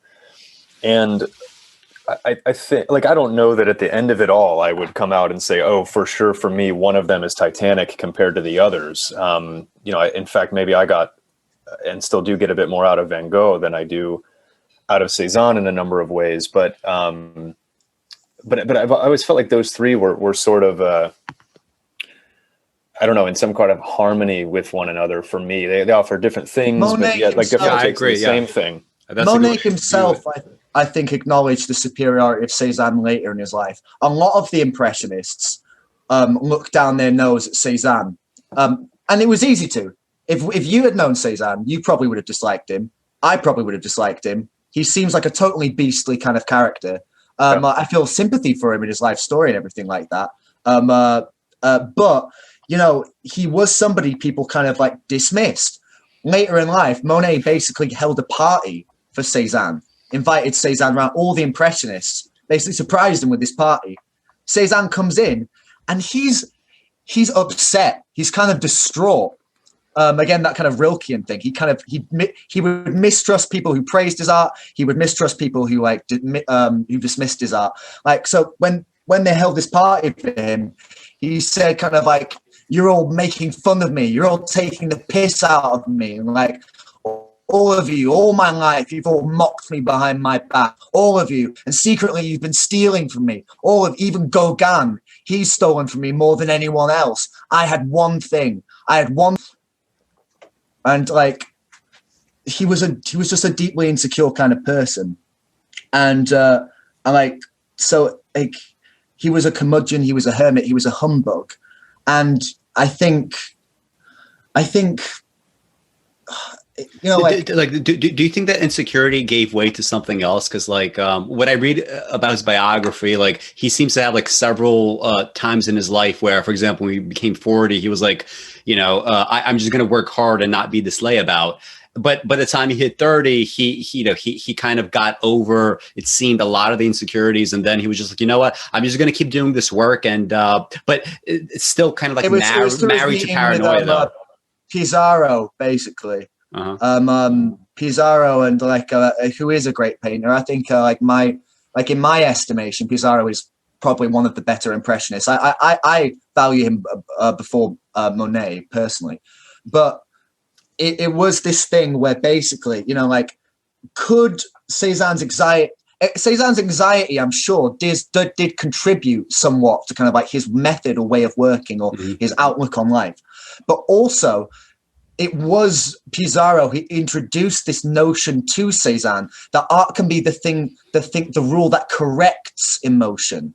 You know, it doesn't need to be this thing that's just literally expressionistic, the way I feel it often is literally expressionistic in the case of Van Gogh. You know, I like him much more as a draftsman than as a painter. Like, even though, like, again, I don't want to downplay the good aspects of Van Gogh. I just think he's overpraised because of his life story. But with both Pizarro and Cezanne, there was this sense that kind of, you know, nature, or what you observe, can be a thing. Can be a cool thing. Like, think Chardin, think Courbet. Like, let nature ground you. That's what was great about Renaissance art. That was what was great about figurative art of the past. It was about figurative art when it allowed you to get more in the painting. The Renaissance artists used real spaces, real imagery, or whatever, as a way to get, you know, more emotion, more detail, more different inventive things in the art. Nowadays, figurative art is often lazy and shorthand. But like with Cezanne, he's taught by Pizarro, don't rack your fucking brains trying to be, trying to be a painter. Let the art be the art. Follow what the art tells you. You know, let the art do what it wants. Let color do what it wants. Observe. Look. Which is not the same as the kind of photographic eye of Monet, I think. Monet, in a way, like, because in a way, the whole idea of Monet makes repetition a kind of commentary within his work. The fact that he will constantly return to the same angle, the same space, reproduce the same thing, just at different, almost, these pixelated snapshots of the ambient light effects at that moment of the day.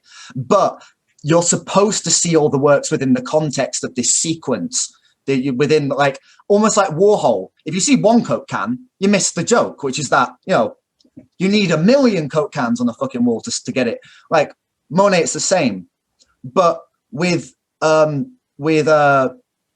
and Pizarro, it's much more about this kind of, I don't want to say naturalism. I don't want to make it sound like I'm, kind of like some sort of fucking Walden Thoreau kind of, I am one with nature. I'm sure Cezanne despised nature as well. You know, kind of like, he wasn't Bob Ross sitting there painting happy little clouds like, oh, I fucking love the weather today. Oh, this happy little tree. Oh, how charming the bridge. Oh, my lovely, beautiful wife. Oh, I want everyone to feel that, you know, in a way, I feel like there's probably a lot of difficult emotions to retrieve from these simple, humble, slightly generic subjects that you see in these works. But the subject is always the first thing to fall away.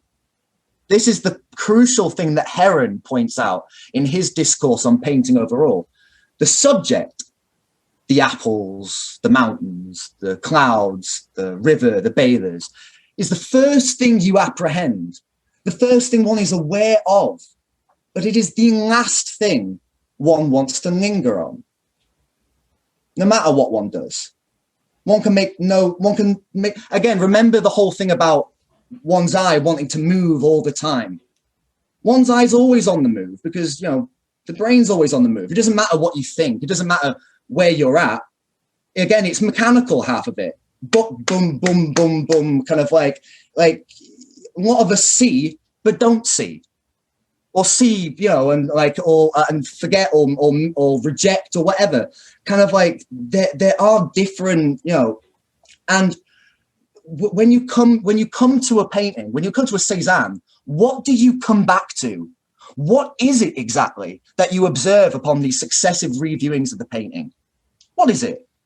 You're not just sat there going, this is an apple, this is an apple, this is an apple, this is an apple. You can sit there and perhaps theorize, oh, look, that girl is in an oversized jacket. Did her dead father give it to her? Perhaps this is the native costume of her tribe. Where does she live? The Alps. Again, it leads on into just a kind of cul-de-sac of kind of like hazy sort of again, this is me maybe being a bit biased towards a certain kind of literary kind of thing, which I think is kind of maybe a bit kind of, again, like I don't see it as coherent within the painting. But like with Cezanne, when one goes looking at the painting, you're not just kind of, you're looking at this level of the abstract, things that are happening on the level of kind of what's happening within the depths of the surface, but on the surface, and how those two are working together. And that ultimately kind of like really doesn't require the subject at the end of the day, or one doesn't require it moving on. Like this is the kind of like the thing that kind of like it took me a long time to realize with my kind of prior prejudices about a certain kind of inflated, emptied out idea of abstraction, modernist abstraction, a kind of autographic style that one saw reach a certain kind of cultural prominence in America in the 1940s and 50s. But again, like it's all a question of kind of what's possible for painting, rather than like a kind of art that simply reaffirms what we already know or expect from art, what we're already willing to expect or accept when we look, and how we can keep looking. I wonder if that could be a little bit overstated, though. I often think of like the example of Vladimir Nabokov. Like when I was growing up, to me, like when I was a teenager, like Vladimir Nabokov was a kind of hero because he sometimes said explicitly, but it was also kind of implicit in his work. Like just like with Cezanne, like you could have like, for example, like the subject is the first thing that might fall away. He sort of said that he wanted to do that in his own writing, right? He said that instead of looking at, the meaning, right? Instead of trying to interpret really what's going on, you should instead focus on how, little kind of clever details sort of cohere. And I was really into that for a while. And even like when I was sort of doing like experimental writing as a kid, I would tell myself, okay, how can I like sort of create a paragraph of beautiful imagery that is still somehow disconnected from any real subject. And ultimately, this sort of like led me to a ton of dead ends. And I realized like you could sort of do both, right? You could have this idea that the subject is supposed to kind of fall away in the sense that, in a book, like the plot is just, the vehicle for the deeper things that are going on. But in some ways, like having a subject, right, and having it look a certain way, that is by itself, when you think about it, it's also kind of technique, right? It's also kind of like the how, because it's a lot harder to write a book that has, not only great imagery, like a great philosophy, but also, just has, just a very rich things that are happening, right? It's much easier to have like a disconnected paragraph of sort of good writing. Like you were talking about Jessica Schneider's. Here you're making the rules of visual art subservient to a certain kind of bad literature, which I feel is, again, a faux pas. Not necessarily. I'm just trying to see, like, to what degree can we have these kinds of connections, and when are they relevant? And I think they become less relevant in visual art. You are right to say, and I agree, that in the best figurative art, what's the subject, so to speak, is the framework. It's the model that tracks, on which everything. Like it's basically what allows these artists to get away with what they get away with, that they have this subject there to ground them. I mean, it might be that you as a Renaissance painter, like let's say that you are Raphael, and somebody comes up to you and they say, we want a nativity scene. Already there is a whole contingent sort of literary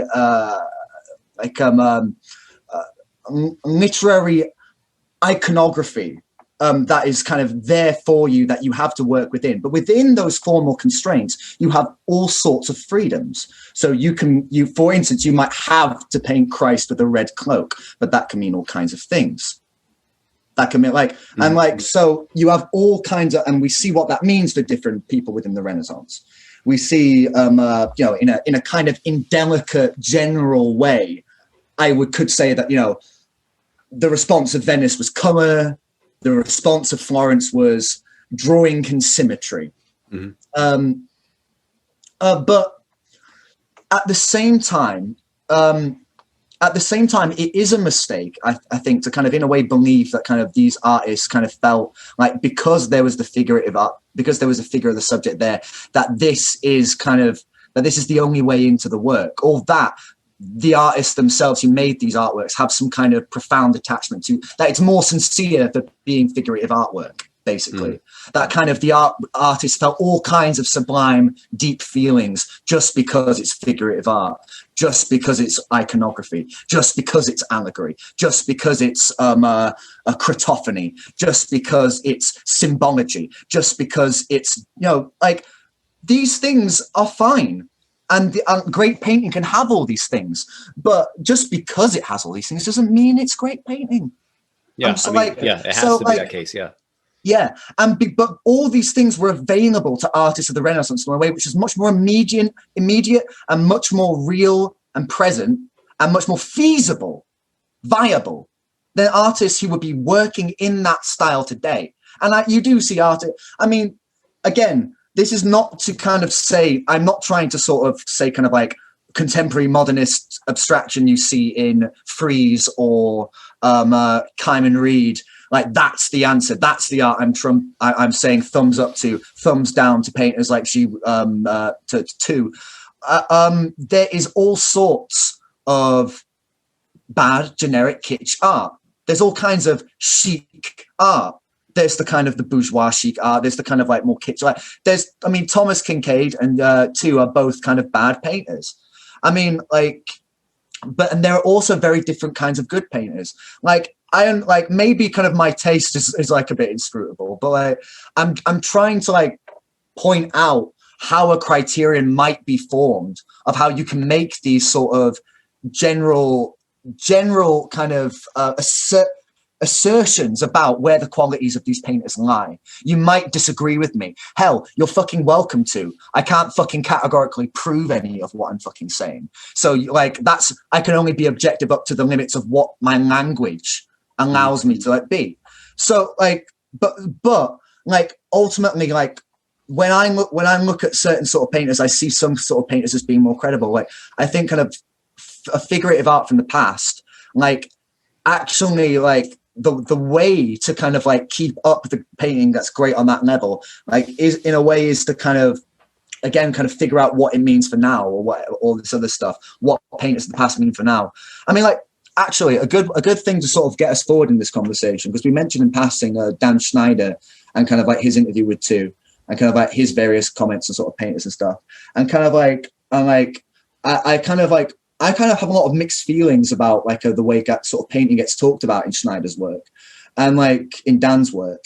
And you mean his novels or like what, essays, or what do you mean? Like what in his oeuvre overall, I guess, kind of his essays too. Dan kind of has a lot of different kind of thoughts about painters and paintings, like some of which I agree with. Like I think he's very interesting when he talks about Andrew Wyeth and Edward Hopper.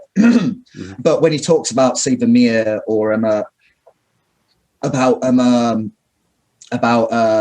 Hudson River School painters, like he just loses me. But overall, kind of, I think there's something interesting in Dan's talk, in Dan's various writings in his fiction and in his essays as it pertains to kind of Andrew Wyeth. And like when he talks about the painting of the girl who is kind of convalescing kind of in the field and kind of the house is on the horizon. I think you know the one I mean. Christina's World. Yeah. He talks about how the way you can go from the micro to the macro. This is of interest to me because paintings are always going to be viewed from one space. It's true. Painting has to work from a distance and close up. That's the mark of a good painting. I hold to that. But when you're close up, there needs to be something there. Your eye needs to be rewarded by that investigation. What do you get? You get, the whole kind of, you get the detail of the grass, the hay, and Dan says, like, often kind of like, this is a point that he uses to sort of illustrate his kind of larger kind of, I suppose, his theory on painting, which is that kind of, basically, this is a bit like a Jackson Pollock painting, where how you can go into like a Jackson Pollock painting and it's almost like this lattice work of, seething little like marks like here and there. Well, that's what you get when you look really close at any painting, right? So kind of people are fucking stupid to talk about paintings which are just abstractions corner to corner, because, you need something from a distance, you need some image upon which all this hangs. And again, like, one only accepts part of this argument. One sees the fact that there needs to be a structure on which everything hangs. There needs to be some kind of structure, some kind of form, right? But again, I don't accept that it needs to be this kind of fucking like picture book like story thing. Like, I don't accept that, like, I mean, I like Wyeth. Actually, I think I don't think Wyeth is like, I think Wyeth does deserve more praise, and so does Hopper. But I think, like, it relates interestingly to what Patrick Heron says when he talks about Matisse and he talks about the painting La Musique. He talks about going into the brush strokes of the Green Hill and all these different scribbled, overlapped planes of drawing, and how that is almost kind of enough. Like, that's a very Heron-esque claim to make. Kind of just the sheer kind of fizz of that green, and like how that Matisseian color. I always think Matisseian color is like bruised. He paints the painting, he scrapes it off. Did you know this about Matisse? The painting itself is like a scab. It's like a conglomeration of a ton of after images. He paints the painting, he scrapes it off. And then the next morning he comes up, he paints it again on top of like the ghost of the painting stained on the canvas. Then he scrapes it off. And as he goes along, all these distortions you get in Matisse that we all notice, that are all like start to kind of appear, the dovetailing of the forms, the slight kind of the tapering of the spaces. It's very like there's always something hard won to these great painters and these great paintings. Like and like there's always got to be some kind of structure there that develops and grows out. But I don't think it needs to be a figure, as some people would assert. I think, abstract painting has a lot of problems going forward in the sense that there is a lot of really fucking meager abstract art. There was a lot of bad abstract art produced in the 1950s. There was a lot of bad art produced in the 1970s. And there's a lot of bad lobby abstract art produced now. No longer can people say that abstract art itself is the antidote to kitsch. Art like abstract art itself, like it's younger than a figurative art is as old as painting itself. I mean, we're talking thousands of years. Abstract art has only been around as long as cinema, really. Mm-hmm. And like, but in a way, that it's something we're ready to say is like dead, and it's like, and we're ready to kind of generically just conflate abstraction with distortion. In a way, we say this is abstracted. We usually mean abstracted from. There's a subject, there's an entity, and we are distorting it. We're subjecting it to some kind of stress or some kind of warp or tension or some kind of disruption. Like I think, these are all cliches in a way. These are all cliches. Like the paint, the brush stroke itself, it has, in the wrong hands again, it doesn't work all on its own. In the right hands, there's all sorts of painterly fucking cliches that we have to like overcome about kind of the artist and what is more authentically kind of painterly or more authentically kind of resonant. I don't know, like and it comes about again through looking, I feel like, and that kind of gradual, it is weird, the creeping sensation of like when say like the more and more Cezanne comes to occupy your mind, like some sort of like weird alien from H.P. Lovecraft. Suddenly I just wake up and I think about Cezanne paintings and I look at them and they're strange, like I don't know. And I think, how can one, like, in a way I could have become a shit Cezanne. I started out like, it was my transition when I really got into modernist painting and like started to kind of shrug off my sort of illustrational habits. Like I could have just become a limp expressionist painter, like basically a Subkime Soutine or something like that, or Modigliani or something. There are and those are examples of painters who try to bite Cezanne and kind of don't succeed. There are so many painters who try to basically bite what Cezanne does or try to up the ante or turn it up a pitch, and it kind of doesn't work. They try, but it doesn't work. You look at Bacon, and it's like, like some of the works are good, but like it's just, Yeah, I think with Bacon, there's a just off the top of my head, there's a few that are good, but it does get kind of repetitive, right? It's one of those things where it's much better to, view him kind of like in a selected works, right, as opposed to like an entire, comprehensive overview. But I wrote down that observation, right? Good art has to be good close up and also at a distance. So I don't know if you're ever going to write down your theories on art, but if you don't theorize about art, I'm going to write down your theories for you. That's pictorial theory 101. Kind of one doesn't want to reduce the art to an object, but at the end of the day, like the art, I don't want to get into a thing like in a Duchampian way to say that the art is completed by the viewer or everything else. Again, one wants to like say that kind of the art is robust enough to kind of have its own, tendencies or its own kind of, but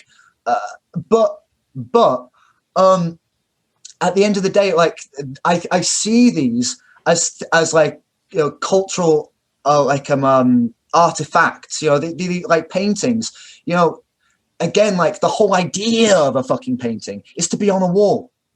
The square relates to a wall. Maybe we've forgotten that with our screens and the way that we can mechanically reproduce everything digitally now. Bam, bam. Like we don't even really think about these things as material objects anymore, especially like drawing and illustration, which is so easily flattered by photography and reproduction. What about the actual fact of the painting and where you put it? A lot of paintings that are bought nowadays for these record sums go into fucking vaults. It's like I advocate in a way personally in my practice for a kind of art that both can embrace the gallery space. I mean, like, although in sort of a post-COVID kind of art world, one wonders about the feasibility of the gallery, but above everything else also accepts the domestic space and domestic architecture, like the actual, I mean, how many of us can afford actual art to hang in our homes? We have to make do with prints, and like prints are nice, but like it's tacky. It's tacky to hang prints of great paintings in our houses. No, it is a kitsch thing to do.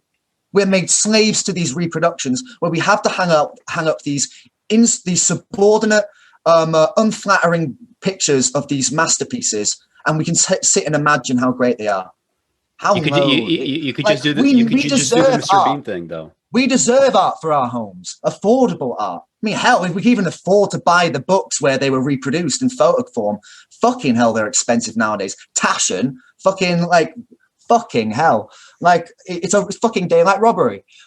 But, and let alone to then make it. And that's the whole problem nowadays when we talk about kind of the stresses and the kind of the perils of kind of contemporary art working today, kind of the problem of a kind of, an incredibly corporate kind of art world, an art world which is like basically run managerially by a managerial class, by a class of kind of advertisers and kind of bureaucrats and PR people. It's you have to either accept that or you become basically a 19th century figure. You become someone working in your fucking house. Yeah. Working another job. You're not serious, man. You're not an artist. Are you professional? Who are you? Well, Cezanne wasn't professional. In a way, yeah. Cezanne did try. He was too rich. He went to Paris. All the other Bohemians, they really were living off bread and wine. Cezanne, his father was a merchant. He came down to Paris. He had to basically kind of play up his country hick provincial, countryside lad character. He put on a kind of a fake accent and sort of would scratch himself with fleas. It was a horribly self-conscious, neurotic person. He wanted to escape his family, come down to Paris, be with other artists. He felt even more alienated, even more out of place. Oh, he was a horribly right-wing guy and a Catholic as well. Let's not forget that. Couldn't stand any left-wing talk. Anyone tried to talk clever around him, he would swear and say, "Oh, witch shit's on me. Fuck you." Yeah. He wouldn't let himself be alone with women. I believe his novel The Gift was okay. I mean, I remember it being basically a moral novel, which but he's not someone I find myself thinking about often at all, to be honest. But as far as youth goes, like he's a great one to be attracted to when you're young, right? Because there's so many bad models to have. He's someone that you should be attracted to and then find a way to get past, right? It feels like that sets you up for some kind of success. Do you feel like Bukowski is a writer of a similar stripe? I think Bukowski is far inferior. I mean, literally, there's nothing. Like I've never read a whole novel of his, for example, but I've read significant portions, and there's really nothing that I ever remember. Well, let me ask you, Alex. Let me ask you, when you think bad painting, because I've talked plenty about what I think bad painting is. Kind of, what do you think bad painting is when someone says bad painting? Who's your idea of a bad painter? This may be not exactly fair because maybe he's not a bad painter, but when I think of Mugliani, what is the point of the long necks, and shit like that? There's a lot of people that do weird shit for its own sake.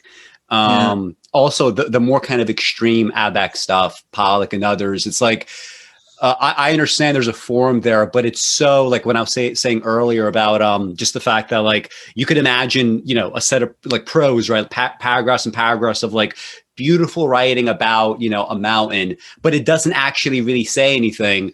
That in and of itself is a kind of substantial flaw, even if the writing is not easy to just out and out dismiss, right? So I think Abex tends towards that, and in ways that are even more extreme. So but perhaps there's stuff there that I haven't really, there might be aspects that I've not fully considered, right? I think one of the most exciting things in life is just the fact that, with any kind of branch of knowledge, there's always something to learn. And I hate the idea of ever being anywhere where it's okay, I've learned everything I need to learn, and now there's nothing more. That's very depressing to me.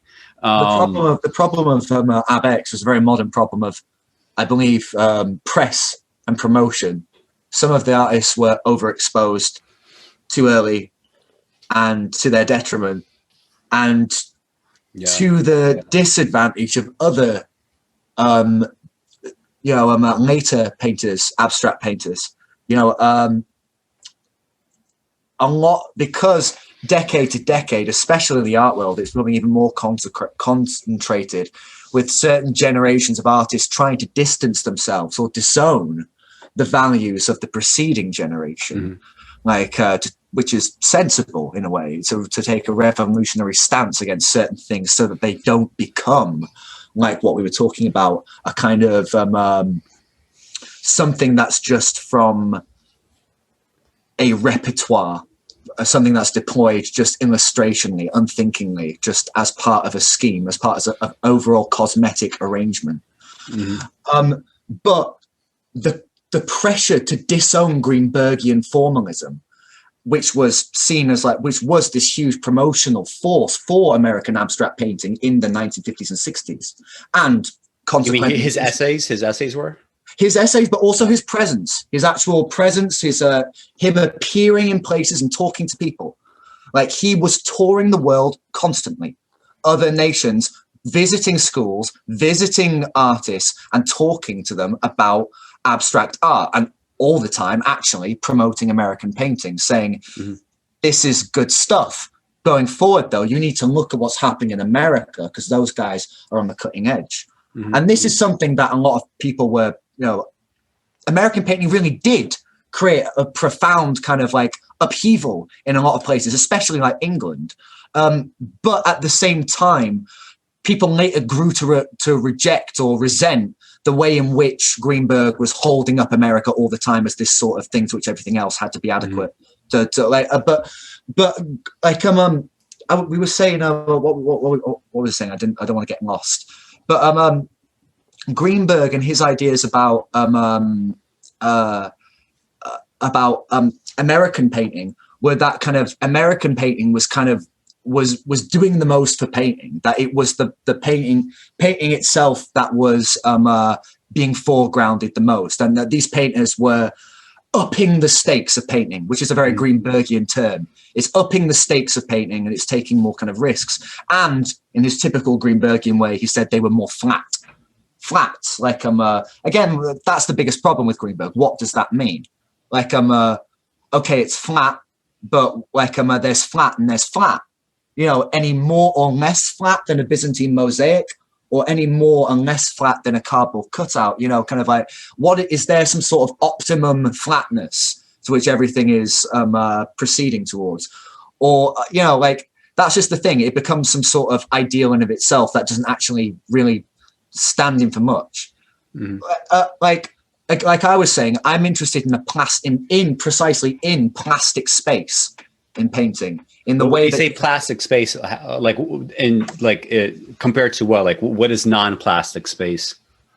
Non-plastic space.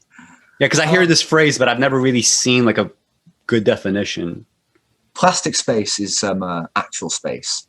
It's three-dimensional articulated space. I believe longitude and latitude, or something like a height, depth, width, all this other stuff. It's basically sculptural space, if you will.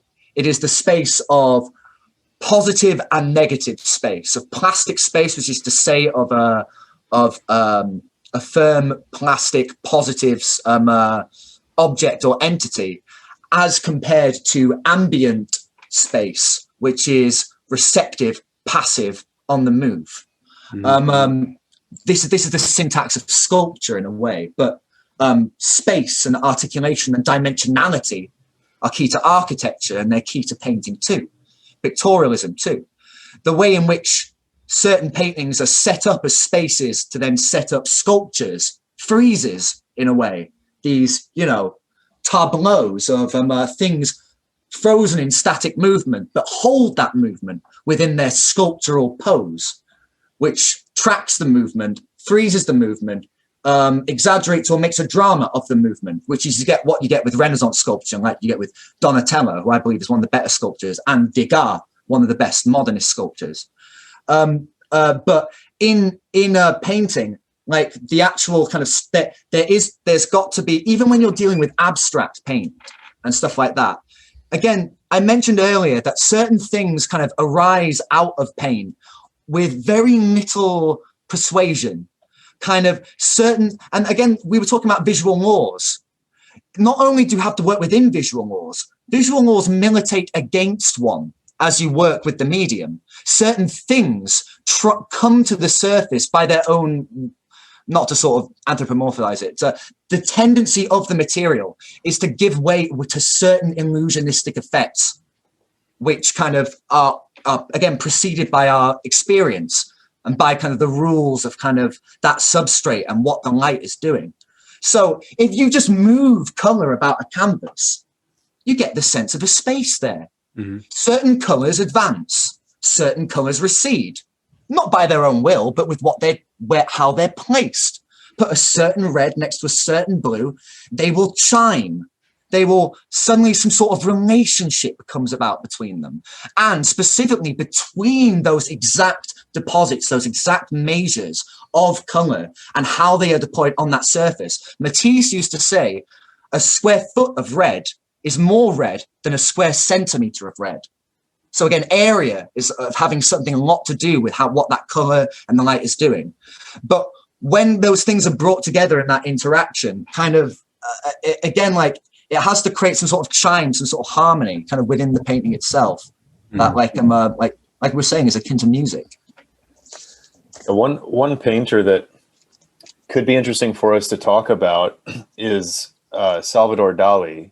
And I would just be interested to get Ethan's thoughts on Dali, because Alex, correct me if I'm wrong, but I feel like he's one you and I have mentioned either in Artifacts before or just talking to each other before, and consider great and respect. I know Dali is also rated highly by the likes of Dan Schneider, I think Jessica too. And so he feels to me like maybe someone that covers multiple bits of ground here, because for us literary types, I think he's very satisfying in a way with the obvious visual metaphors and then the non-obvious things that he'll implement into his canvases. But a very good painter just in general as well, in terms of like as far as I've ever perceived his painterly ability and style, his drawing is seems to me excellent. So any thoughts there? And Alex, of course, do you have any paintings? Because I didn't prepare any from him, but if you have anything, like maybe we could talk about that. I'll pull one up. Generally, when I think of classic Dali, I think of something like Cannibalism of Autumn or something like that. Yeah, I'll pull that up. Hold on one second. That's a typical Dali. You're right on the money, Joel, when you say that Dali is all about metaphor. And, Dali is a surrealist, whatever that means. But surrealism in sort of 20th century, like sort of like early modernism, early modernism as it sort of pertains to like poetry and painting. Surrealism is a response to cubism. Everything's a response to cubism in a way. That's the earthquake, the seismic event that cubism is. What's the response to cubism? Hedonism, orphism, theosophy. Is it a new kind of cubism? Futurism, all this other stuff. Surrealism is another response to cubism. And surrealism picks up upon the dialectical elements within synthetic cubism, the metaphor, the illusion, the conflation of different forms, and the puns based upon certain illusions. Those come to the forefront with Dali, but the difference is he doesn't paint them in a modernist style. He paints them in a sort of a strange, almost slightly lurid, neoclassical academic style. I would say actually quite a commercial style. It's a distorted style. And that's another thing that's interesting about Dali, how he almost takes this sort of quite sickly kind of neoclassical painting, and he kind of introduces a sort of a limp, hilarious.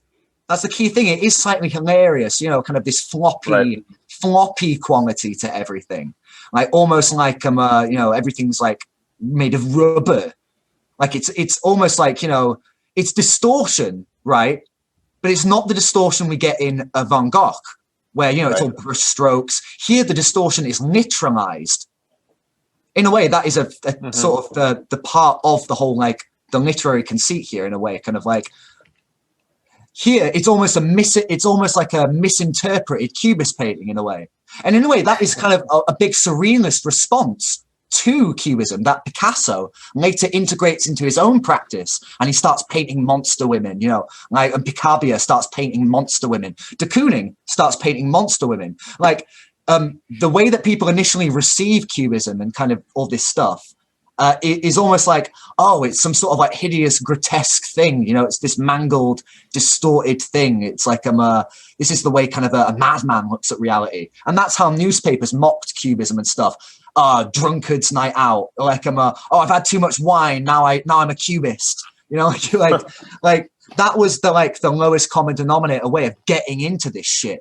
So look at it this way: Dali is almost taking a kitsch position deliberately. He's almost saying, yeah, or like, what if we take all the sort of the ambiguity of Cubism and we turn it into a kind of game of association, you know, where everything really does become three other things rolled into one, but a kind of mutant version of it.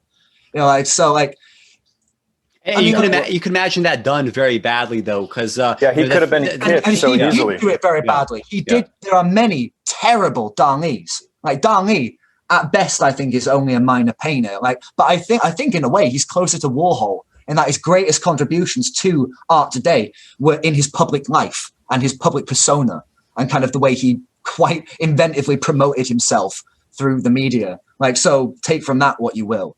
But his paintings, you know, they are witty and they are kind of odd. What I don't like though is when later in life they become these quite horrible, like, you know, you start to see all these like awful metaphors for like quantum physics, but rolled up with Catholicism, and like, oh, they're just ghastly. And you can tell he's just trying to synthesize Einstein and theology, and it's just like theosophy. It's just like Crowleyan, like mysticism, and I just find it utterly kitsch. Like, you know, where it's like a Christ on a hypercube. You know, like, oh, give me a fucking break. You know, like but this stuff is kind of slightly more genuinely mad. You know, a painting like this is quite actually perverse and limp and disturbing, but in a kind of exciting way. That kind of like you kind of see coming through a certain vein of painting from, I suppose, Spanish. Well, he is a Spanish painter, isn't he? So like Goya and stuff like that. The predominance of these Calignas black sort of receding modeled patches of dark, these are bits of chiaroscuro that basically do a lot of the modeling. If you actually look, there's not a lot of great color in Dali. Like Joel mentioned earlier, tone, and tone is something different than color. You know, it's basically lightening up, muddying down. It's more black and white and gray than anything else. And the interesting thing about Cezanne, again, is the lack of gray in his paintings. He always uses gray as an excuse to add some other color. But here in Dali, it's always black silhouettes that are kind of doing a lot of the drawing here, a lot of the outlines. You can almost imagine them as stencils in a way that are being filled in. Like, you can always imagine it, the smoothness of an airbrush, which is kind of what kind of repulses me as a painter in a way, the kind of the alien smooth finish. But you are rewarded by this other thing, which almost mimics and parodies a certain kind of painterly syntax, which is this flow, this loose, floppy, liquidy flow of imagery, which he distorts and elongates, and, as it were, horseshoes around into the corner like that to create this tabletop. You know, so it's, even the way in which he makes it a landscape that turns into a figure, which turns into a still life, almost feels like a joke about Cezanne. Do you not think? Could be. Yeah. I mean, I feel like Dali was willing to troll anything. And so he probably was. I've always found his, what you called his alien smoothness, part of the appeal in a way. I feel like it actually... True. It actually props up some of what he's going for here, and I'm quite sure he did it on purpose. I wouldn't argue against this, and in fact, Greenberg would agree. He would say that that's the thing, the fact that it looks kind of like quite cheap and neat and quite like kind of like, in a way, conventional, but it's doing something very unconventional. But for me, the difference, and the key difference here is, the definitive thing is, Cezanne is painting for the sake of painting. Like Constable, like Poussin, he is painting for the sake of painting, to make you see, as if to prove to people, this is why we should keep making paintings. Dali, in a way, almost takes painting for granted. He says, forget about that other stuff. Like, I'm gonna use painting just as a way to kind of like get into this other thing, which is this kind of moving, where the painting becomes a metaphor for like the compartments of my brain. and the compartments of my mind and all the fun little elaborate jokes I can play about the things you'd expect to find in a painting.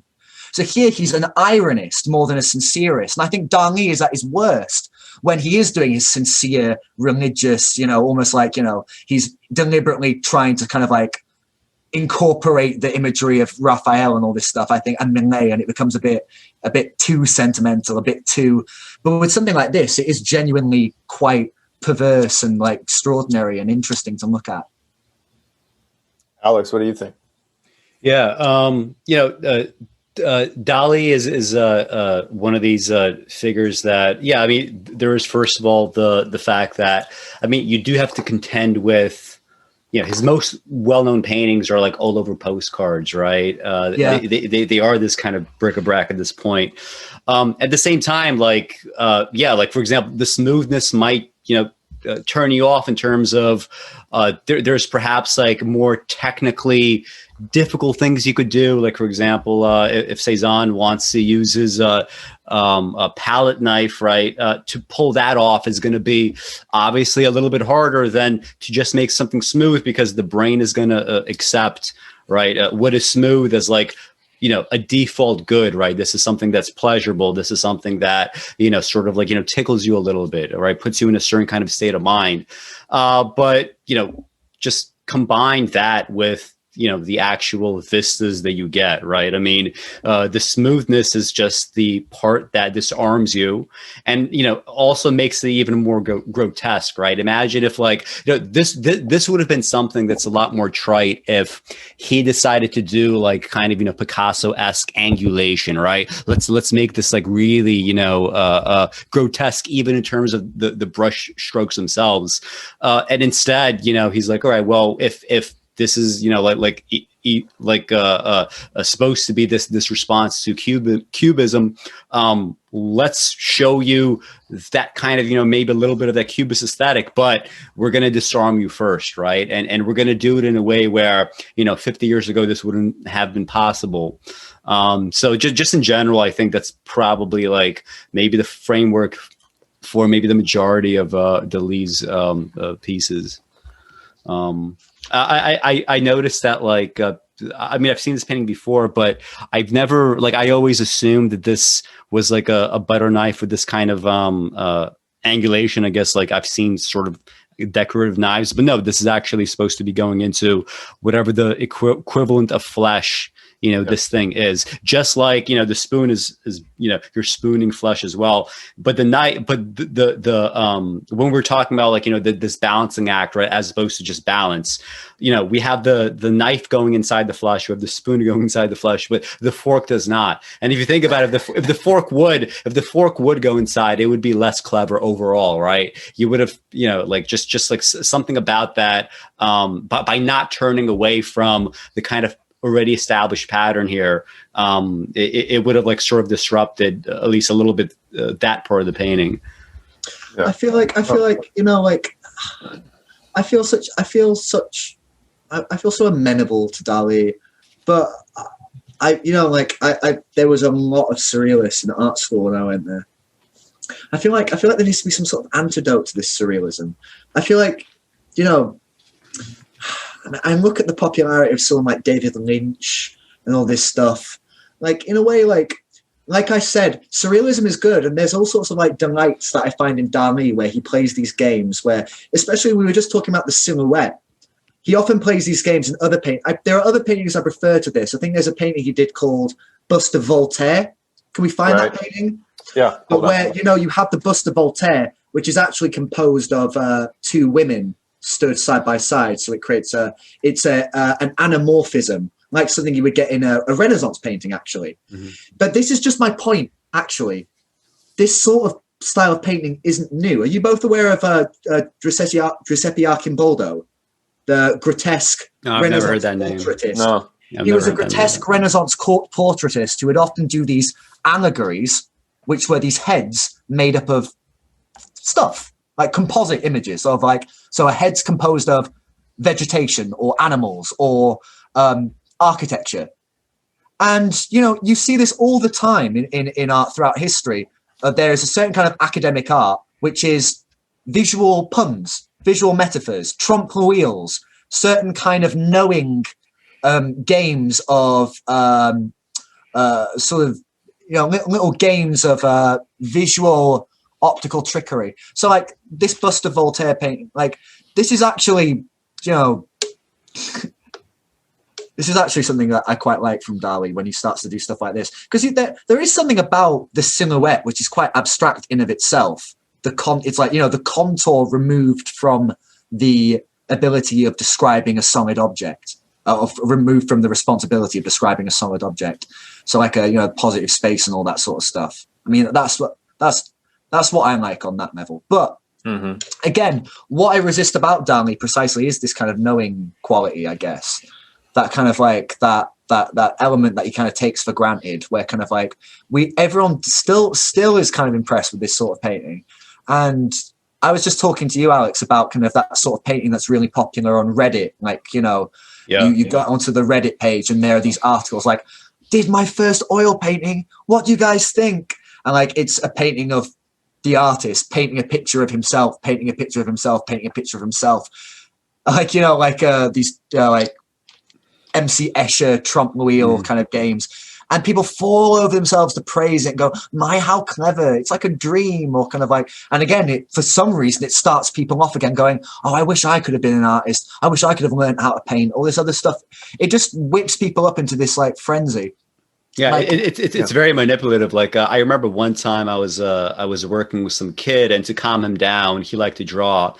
And I would draw better than him. So I would draw him drawing, and he was like, oh shit, but this is, it's something that you do with a kid, right? It's not really something that you should proudly display on the internet, or, I see these as magician's tricks. That's what Dali is to me. He's a ghost train operator.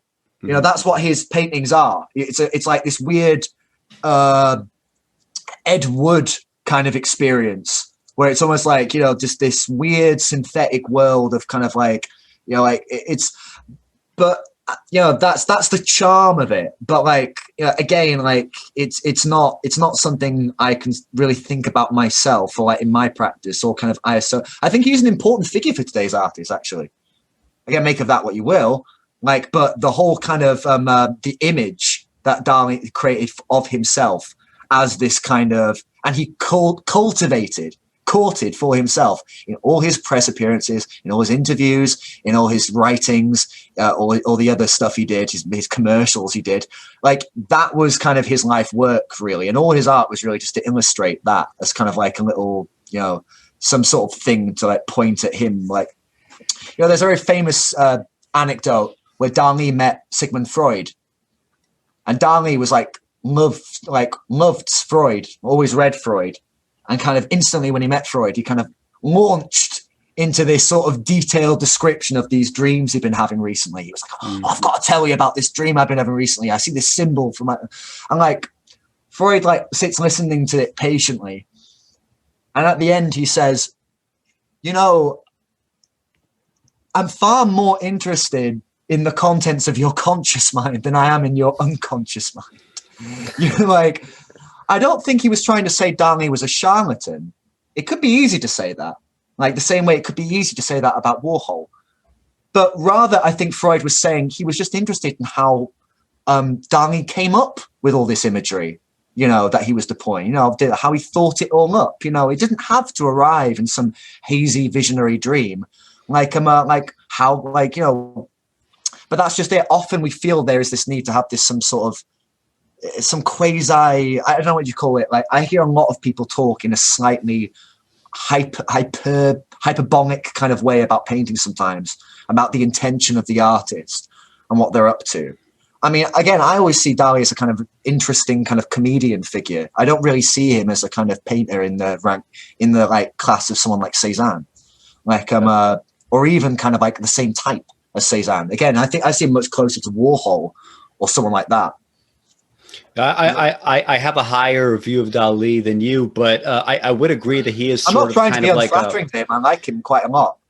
I would agree, though. He's a sort of like he is a kind of dead end in the sense that, you know, there are people that have obviously tried to imitate Dali, and like, you know, just generically, like you said, there's always painters going to be everywhere that are sort of surrealists because, you know, in some ways, like we were talking about content earlier, it is kind of easy. Like if you say like, okay, I'm going to be a painter. Okay, what am I going to paint? How am I going to get attention? Well, you could just make up some random grotesque shit, you know, put things that don't make a lot of sense together and say, well, I'm a surrealist in the vein of Dali. Who's that surrealist artist that one person keeps bringing up in the comments to some of like the video? Like, I'm like... Prateep Kokabura. Oh, for God's sake. That stuff is nauseatingly bad. Is that even surrealism? That's I guess it is. It's like H.R. Giger put through a tie-dye sort of thing. It's just like, it's fucking sickly. I mean, like, the only way you can take that kind of art seriously is as like some sort of album cover for like, you know, like a death metal group or something like that. Like, and even that would be fairly trite, right? As an album cover. Yeah, it's just like, I feel the same way about Odd Nerdum, you know, kind of like he's closer to Beryl Cook and like Thomas Kincaid than he is to like fucking Rembrandt. But because he dresses himself up in the like the imagery of Rembrandt, dum-dums just like bite it and go, yeah, it's like he is the real fucking... Oh my God, you should see this comment. Like, are you guys familiar with Odd Nerdum? I watched your video on him, yes. So I took a little bit of a dive into his work, yeah. Shitting fuck. Like I get these like weirdos on the comments of my videos sometimes who's trying like speak in the defense of these painters, which is fine. You know, like, again, like, I'm sure I like all kinds of artists who other people would find horrible.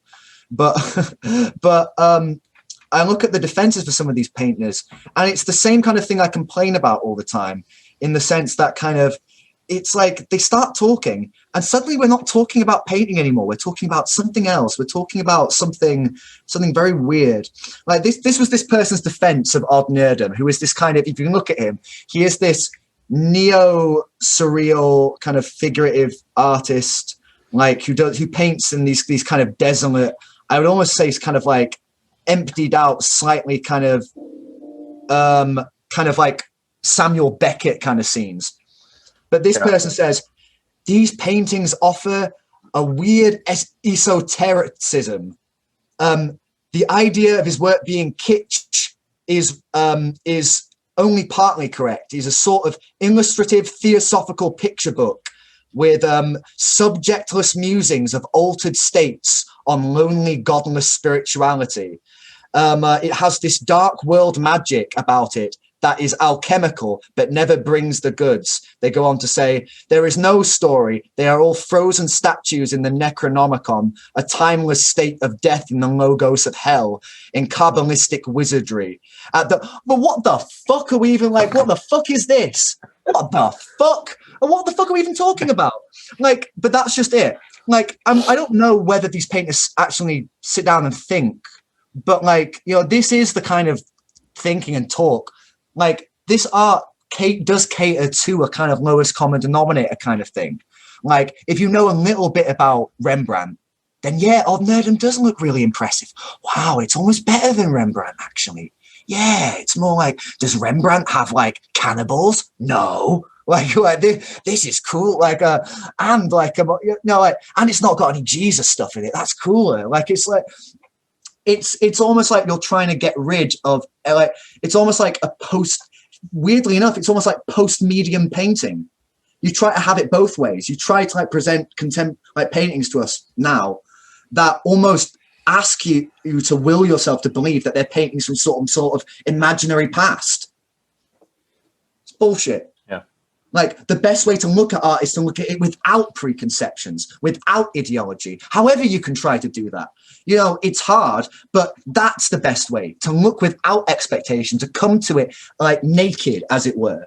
And that's the challenge, because, you know, the amount of times one's been wrong about painting, like the amount of times one looks again and just feels just inadequate compared, like, just that there's no one, like, with the best art anyway, because like people hide behind this difficulty of talking about art, where they say, oh, the difficulty of talking about it, that's why it's so excellent. No, it's fucking incoherent. Like, we should be able to fucking talk about it. We should be able to get into the art. We should, like, but we shouldn't, again, it shouldn't become systematic. It shouldn't just become there won't be a skeleton key that will give us a way to do this. So, like, again, like, Dali, he's doing something that's very himself, but like, I think it is a kind of minor thing compared to the bigger thing, which is kind of, again, what I kind of maybe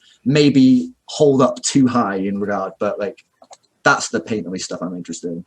Yeah, well, if you guys will humor me one more time, just to come back, because I mentioned earlier wanting to look at least one Cezanne figurative painting, and yeah, sure. The two of you may be over the rouge cheeks debate, but I don't know that I'm over it yet. And so this one here of Madame Cezanne, right, which he did a number of her. But this one, I was just scrolling through the different portraits of her that he painted, and this one stood out because it's, now it's a third piece in the triumvirate of the rouge cheeks, and we can talk about it a bit. So what did she really look like? We'll never know. Yeah. It's like, we'll never know. Painting to painting, she's a different woman. True. And so I wanted to talk about this one rather than this one, because I feel like this is... I prefer the other one, actually. Mm-hmm. Yeah, so let's talk about this one here. I like the arabesques in this more. Like, there's almost something elephantine about that other painting. Like, this painting is more, there's more of a free flowing arabesque, these curves you see in the kind of the outlines of the figure, the silhouette of the figure, but also in the tree and kind of the roses in the background. It's very lovely. It's a lovely, and the dress, and we could talk for hours, I think, about the hands in her lap. Like, there's Matisse for you. Right. Well, and they're interlocked, maybe supposedly. So again, but look, they're not filled in. They're barely filled in. He's got the outlines of them. A couple lines. Yeah, it's very Rembrandt-esque. Lots of unfinished hands. It is like a Rembrandt drawing. Yeah. And notice, like, the in the back, the line. You have like the line that's separating. I'm guessing this is like a wall that she's sitting in front of. That's diagonal line sloping across from left to right. Yeah, the diagonal line. Notice how it just, like, at some point, just cuts into the tree, right? Not because it's necessarily logical for like a vertical line to do so, but if Cezanne says I choose, he says I judge the brightness in my canvases by the intensity, right, of the light, the intensity of the color, as opposed to just like making it lighter to make the appearance of light. So this could just be, something like that, right? Perhaps there was a kind of brilliance and illumination as he saw this when this was being painted. And, that was a necessity, right? We have to have it cut through the tree branch. I'm only gonna, chaps, just so you know, I'm only gonna have a half hour more to speak with you. Unfortunately, okay. I've got to let my partner use the computer. But okay. No, I totally agree with. It's Cezanne always kind of has this thing with the edges of. You see it most in his still lifes, where he always does the edge of a chest of drawers or something like that, or a tabletop. It's always this odd thing. Like one wonders kind of what he's up to there. Like whether that's something that he's struggling with, like the wobble of it, or whether he is kind of looking more at the light there. And light is a tricky thing also to talk about. We've only ever kind of like danced around color in this conversation. So color, I mean, what is color? Cezanne once said that you can't paint light. What you have to do is find a substitute for light. You have to find something that stands in for light on that surface. And so how does one get paint to mimic the effect of light? Well, first one has to grasp what light is doing with one's experience, within one's experience of that light, acting upon kind of the objects of your gaze. But then one must find a way to kind of, again, bring that about, to make that work activate that on the surface. And color and light aren't really different things insofar as kind of like as phenomena. You know, like light and color, like color is not something that is there, that is kind of waiting, that light then reveals or just like illumines. Color is a byproduct of light. Light, electromagnetic radiation penetrates a substrate, a wall, a membrane, anything, and the substrate soaks up electromagnetic radiation and excretes, sweats out a certain wavelength of electromagnetic radiation, and that becomes the so-called local color. Any color that anything is at any given moment depends upon the light acting upon it. In the same, it is brought about and also affected by the objects that are also there, the refraction of light. You know, so light is such an incredibly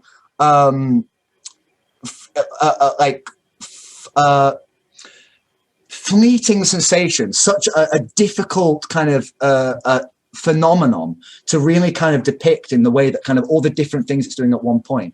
In painting, kind of Cezanne kind of does turn that to kind of rhythm and color and kind of, I suppose, a certain kind of touch, which is almost like something akin to a sculptural touch, the way he's almost carving out in these sheer planes, these facets. He once said that everything in nature can be reduced to the cone or the square or the cylinder. And so what he's doing is, again, he's sort of breaking things down into vectors, finding new centers, and then kind of working out and just kind of doing things like that, applying some pressure here, some pressure there. And so the image almost develops, as it were, like a daguerreotype. It's sort of, you know, it's this kind of gradual adjustment of kind of light color to light color, like color to color to color to color. Well, I don't think at sometimes he would even be thinking, this is a tree, this is a tree, this is a tree. He would be thinking in terms of very minute things like this blue here and that line there, what it's doing there. Mm-hmm. The way that the actual space between, like we were saying, the sculpture idea of the negative space opposed to the positive space, the space between the positive spaces has its own kind of physicality, as it were. It's just as present, physically present on the surface, but as a spatial declaration, as the positive areas, in that they are also bracketed spaces. They are part of kind of this different, there's a term from cladistics, I believe, where almost paraphyletic, everything is related, as it were. Like everywhere your eye moves, there's a different thing that is almost echoing the thing you've just been looking at, but altering it, transforming it. So like we were talking about with the Matisse painting earlier, you know, like you might get lots of wild arabesque lines. You know, a drawing there might be lots of, like in this drawing, we see a lot of quite interesting calligraphic line, you know, in the contours, in the modeling here in the blue, those blue outlines, how curious. But it also might be, again, a kind of something else, like again, kind of the touch, the way in which he makes the sense of something moving from the back into the front, all this other stuff, the way by just following these different sensations. Mm-hmm. Yeah. Do you guys, not to cut up Cezanne short, because first of all, in the last couple of weeks, I've definitely found a newfound appreciation for Cezanne that I didn't. I mean, I always thought that he was a very good painter, but, you know, spending a lot more time with it open stuff up. But you wanted to I was going to say, by the way, but sorry, I'm so sorry. Like I knew I hadn't completed my thought properly. But when I was speaking about positive, negative space and how they're all equally present and stuff like that, again, I wanted to link that back to the movement of the eye and what your experience is as a viewer, what that has to do with all this making. Like, because I have to point at what Cezanne's doing, but I have to say what it does. You know, your eye moves through this painting. Cezanne is making these spaces for your eye to move. He's making these spaces, these affordances. That's why I say in like paraphonetic, your eye is ushered on, it's moved through. There is it's almost as it were like a pathway, but there is no one entryway. But also there is no one easy way that he just gives you like a kitsch artist would, like, here, come in through the center and leave out through the side. No, here it's just this tumble of stuff from the top to the bottom, from the back to the front, from the side to the side, corner to corner. Everywhere you look, this different kind of like pageant, I would say. And I use that word kind of like very like, yeah, pageant of different kind of things, the differences. Yeah. Different kinds of drawing, different kinds of color, different kinds of space, different kinds of light, a composition that takes all these things and bundles them together and will work on your wall and will work next to other paintings. What more could one ask from a painting? Alex, what was your thought there? What were you going to say? I was just going to say that since we have limited time, do you want to talk about Susanna and the elders, Ethan? Because that's one that I had. It feels pretty opaque. So Susanna to Tintoretto, yes, to make even more blatant the continuity between Cezanne and other great painters of kind of pre-modernism or kind of the Renaissance, if you like it, but. Do you have that one ready to go, Alex? I have that. Yeah, I have it. But just to say that kind of you see the same level of kind of ambition in certain painters from the past, even allowing all the kind of certain, shall we say that the things like for instance, the fact that these people were all basically religious painters, because that's what being a painter was. Or if you were a painter in kind of the Renaissance, your subject matter your clients were the church. Inevitably, your subject matter was iconography. And even if you were working for a noble, they were usually part of the church, and everything was in the context of that belief system, which was, theocracy, theology, iconography. So even within these constraints, the artists of the Renaissance take these, I hear people, essayists in the Daily Telegraph, who think they're writers about painting. They talk about artists from the Renaissance, and it's easy to get kudos talking about artists from the Renaissance. But they write about these paintings like monks. All they use it for is just an excuse to show off their biblical knowledge or their knowledge of the allegories or some sort of trite bit of trivia like, oh, the red represents this. No, talk about the painting. Talk about why is this a great painting? What makes Tintoretto an important artist? Kind of because at the end of the day, all these allegories are great, but like we were saying, they could function as a list as well. And at the same time, you have to give a sense in which kind of, because the thing about painters like Tintoretto and Cezanne is they are the apotheosis of a certain kind of painterly tradition. They do bring a certain kind of painterly tradition to a height which has never been seen before, and then afterwards we never see again. And one has to kind of, in a way, say why that is. Why is that? Because we have a lot of people walking around today talking about things as if it were post-medium, kind of like as if everything were the fucking same. I hear people talk like this. I hear people say, oh, it's all the fucking same. Beethoven, pornography, dog track racing. Like what precisely is part of this that makes this high culture and not just, quote unquote, elitist culture? Because this represents an elite world. That's the world of kind of Renaissance painting. It is and that's why it's so great in a way, because this was an elite, incredibly specialized kind of craft gilded sort of career, if you would.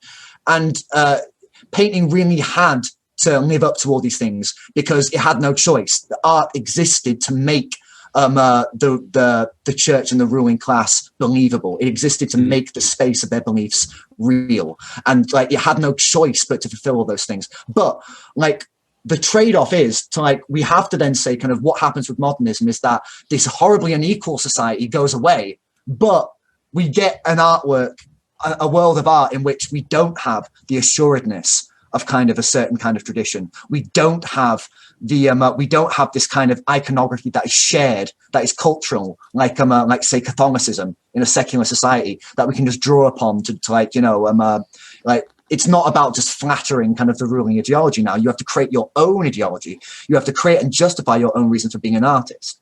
What makes Titian relevant to today's art? What makes Tintoretto, we're talking about, relevant to today's art? Well, it's the same. Well, it's relevant in the same way Cezanne is relevant. Here, we just have like a maximalizing of everything painting can do. We have all sorts of detail, all sorts of scintillating detail. You know, it really is the case that Tintoretto was trying to paint every hair on that woman's head. You also have lots of fucking space and distance. If we actually follow the painting, it goes back quite far. If you look into the top left quadrant of the painting, you see that like it goes into sort of an indeterminate misty background in a perspectival recession. The whole landscape, if you'll notice, it quite typically a Venetian Renaissance painting is slightly tipped up as like a tabletop perspective, like a still life or an aerial perspective, tipped up.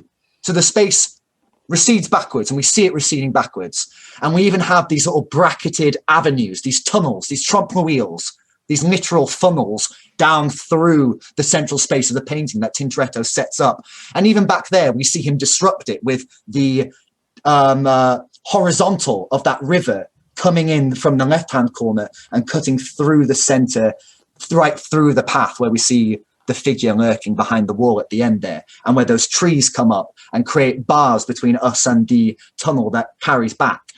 So again, lots of interrupted spaces and this sort of interplay between horizontal and vertical, the way that you have this architecture, which is almost like cubism, opened up, sort of exploded in a way. We have a space, but it's we can see around it and through it. There's all these interregnums and weird different detours that we can look. In fact, this is, again, like a Cezannian pinball machine.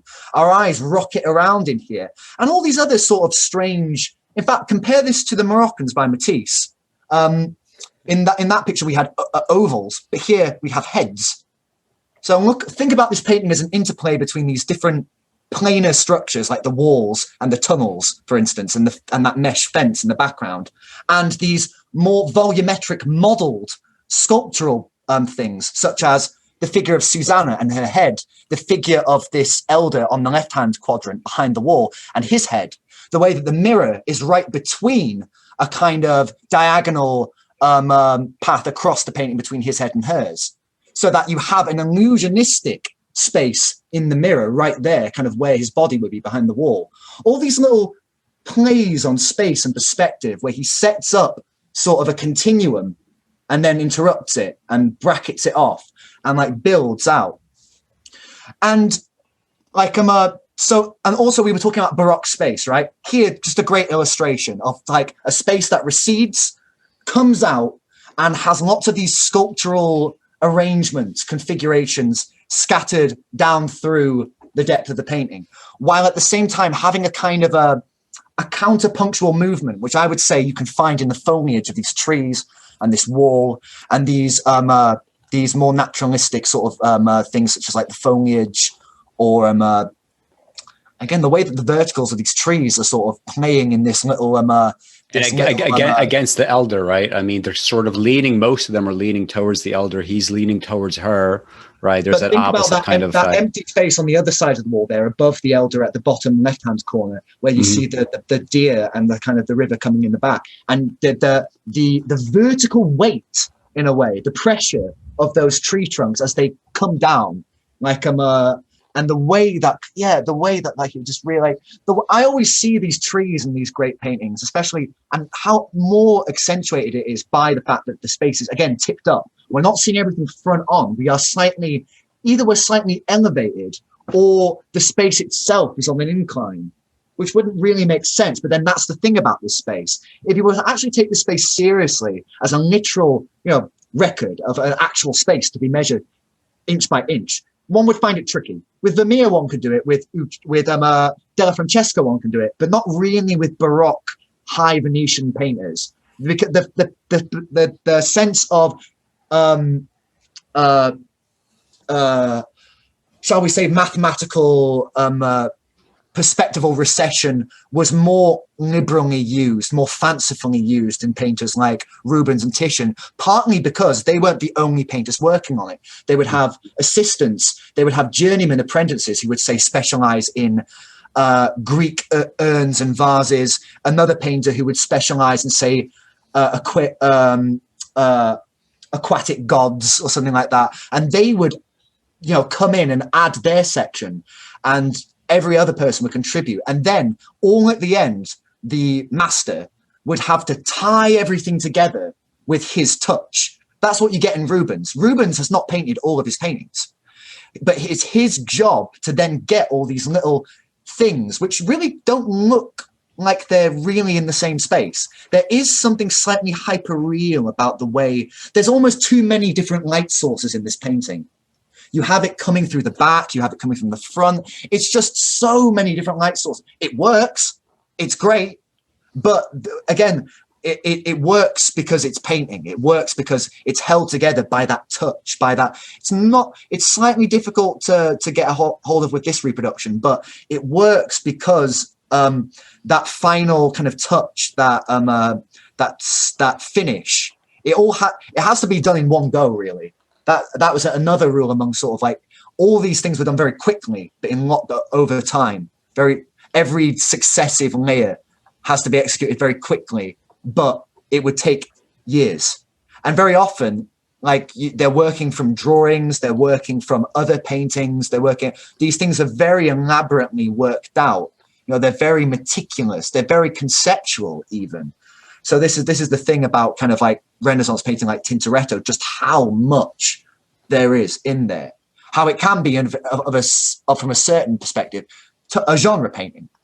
It is a genre painting, but like you were saying, Alex, kind of like within genres, can great art be done? Yes, but you have to deliver, and like Tintoretto, you can just see it in the impression he leaves on painters after him, what he contributes to painting overall, which is largely this space which is almost turned up and stacked the background on top of the foreground, just in a way, just to cram more stuff in, really, while giving you more space to move through. Like, that's the thing, like how open it is, how inviting it is. I could look at this painting forever. Like, it's the language of visual excitement for me. Again, the foreground with her leg going into the water, how really she's on an island if you think about it, that stream cutting from the background.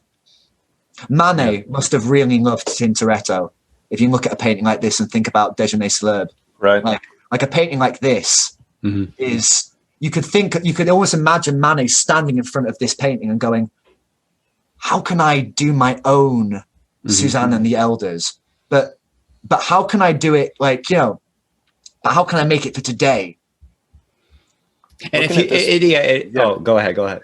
Well, just really quickly, I was going to say, looking at this painting does make me think, Alex, from when we did the art and physics episode and talked about Manet and Déjeuner Célèbre and also music in the Tuileries and the trees, which Ethan pointed out just a little bit ago, talking about this painting. And Schleyn's claim in his book was that Manet was essentially the first to really shatter the vertical of trees. And you look at this painting, that's just not true. Right here, we've got trees at angles and curving and doing different things. I don't really like a lot of Schleiner Lane's writing about painting personally. Where he tries to make everything into a kind of a metaphor for some sort of scientific principle that's in the zeitgeist at the moment.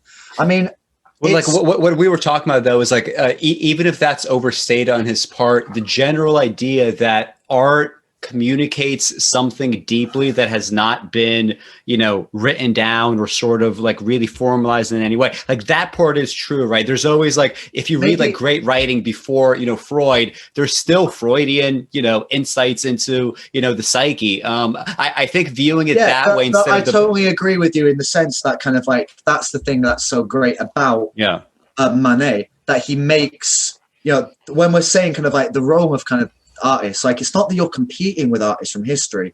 You should be learning from them. They're teaching you.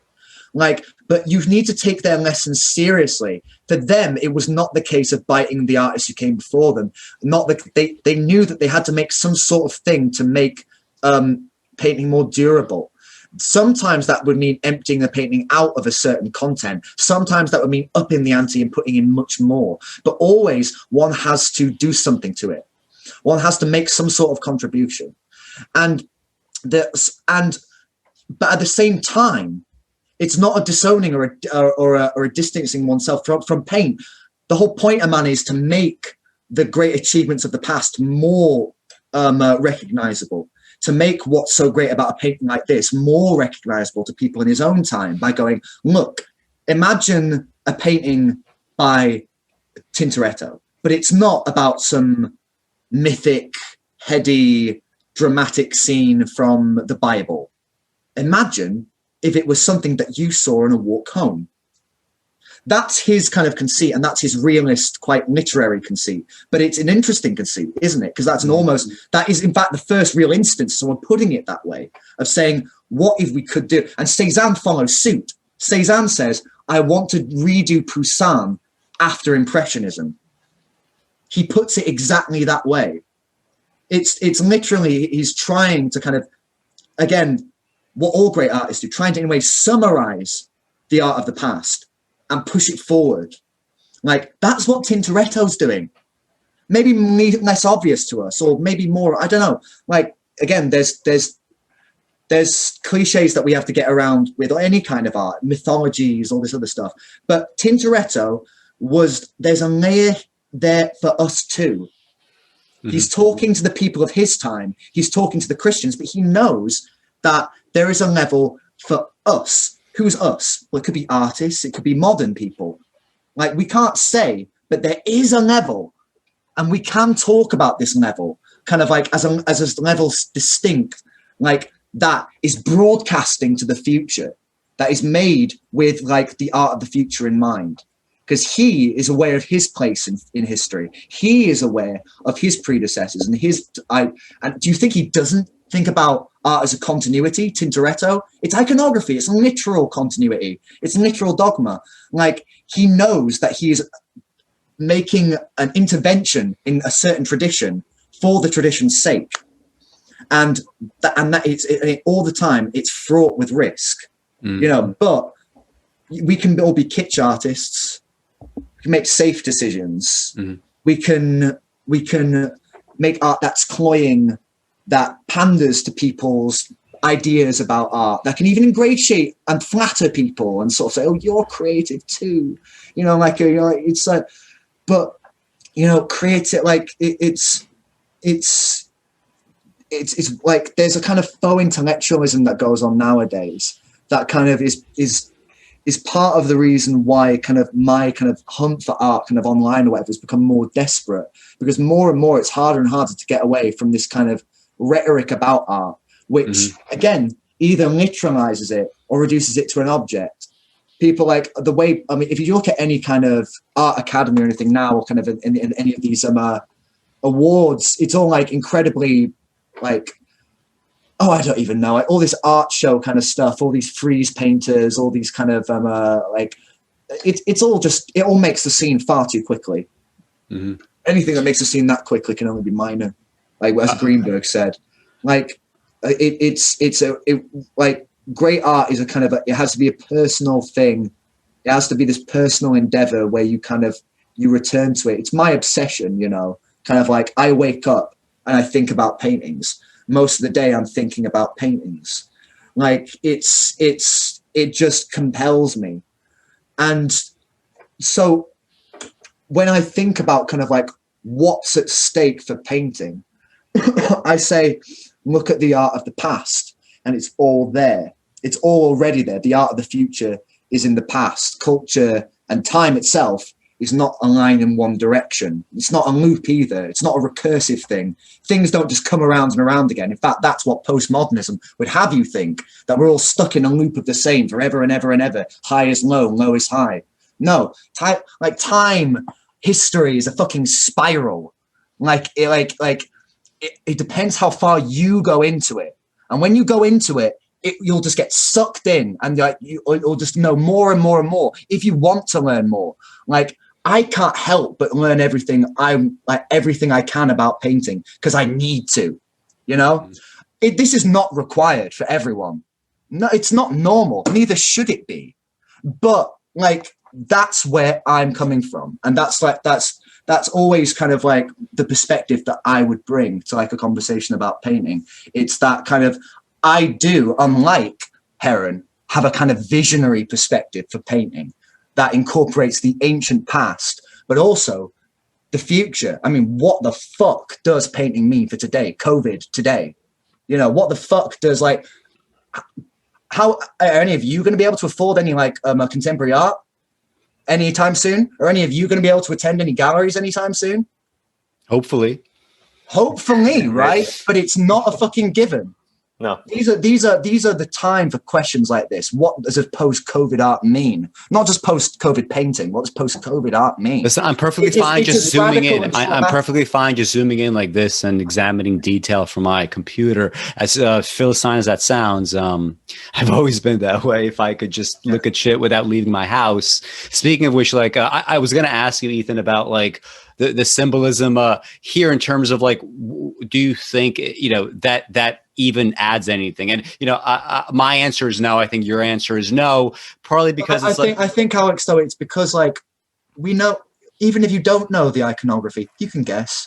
Yeah. And I mean, it sort of doesn't, let's be honest, matter, right? I mean, it's the point of iconography is that it's fairly, you know, this is the thing where I don't get about like fucking Young and all this stuff. Symbols are quite rote. Symbols, like, you know, there's no such thing as a personal language.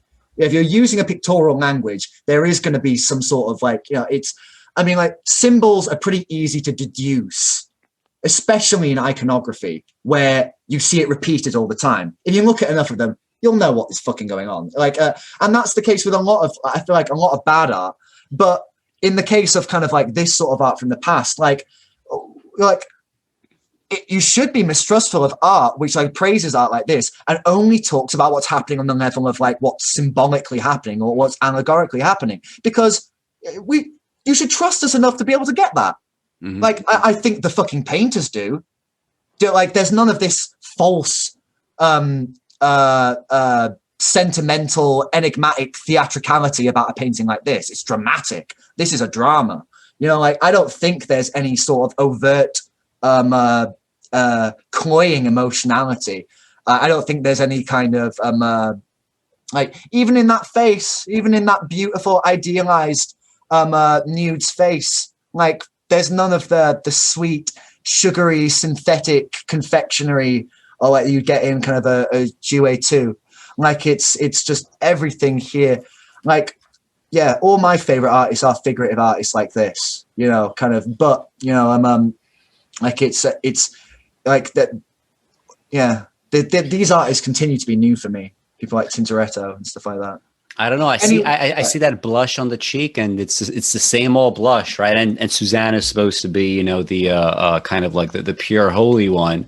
Anyway, I'm joking, but like one thing I wanted to say. So you mentioned, like, you know, how Manet must have like looked at this and been like, you know what? How can I construct, you know, a modern day version of this? And I think that's a good observation, partly because, you know, some of the symbolism actually doesn't really matter. With Manet, though, he's like, okay, so I'm going to put symbols here that really have no meaning whatsoever. And although maybe in art from centuries ago, you could sort of, you know, dick around and try to figure out what that means. He does get playful with his imagery, but you're right. It's the predominance. His style is the predominant thing. His you'll see, like Tintoretto, Manet does horizontal compositions a lot of the time. He doesn't do straight upright he likes the openness of the horizontal. He likes how much you can put in there, and he doesn't note there's no literal center in this, is there?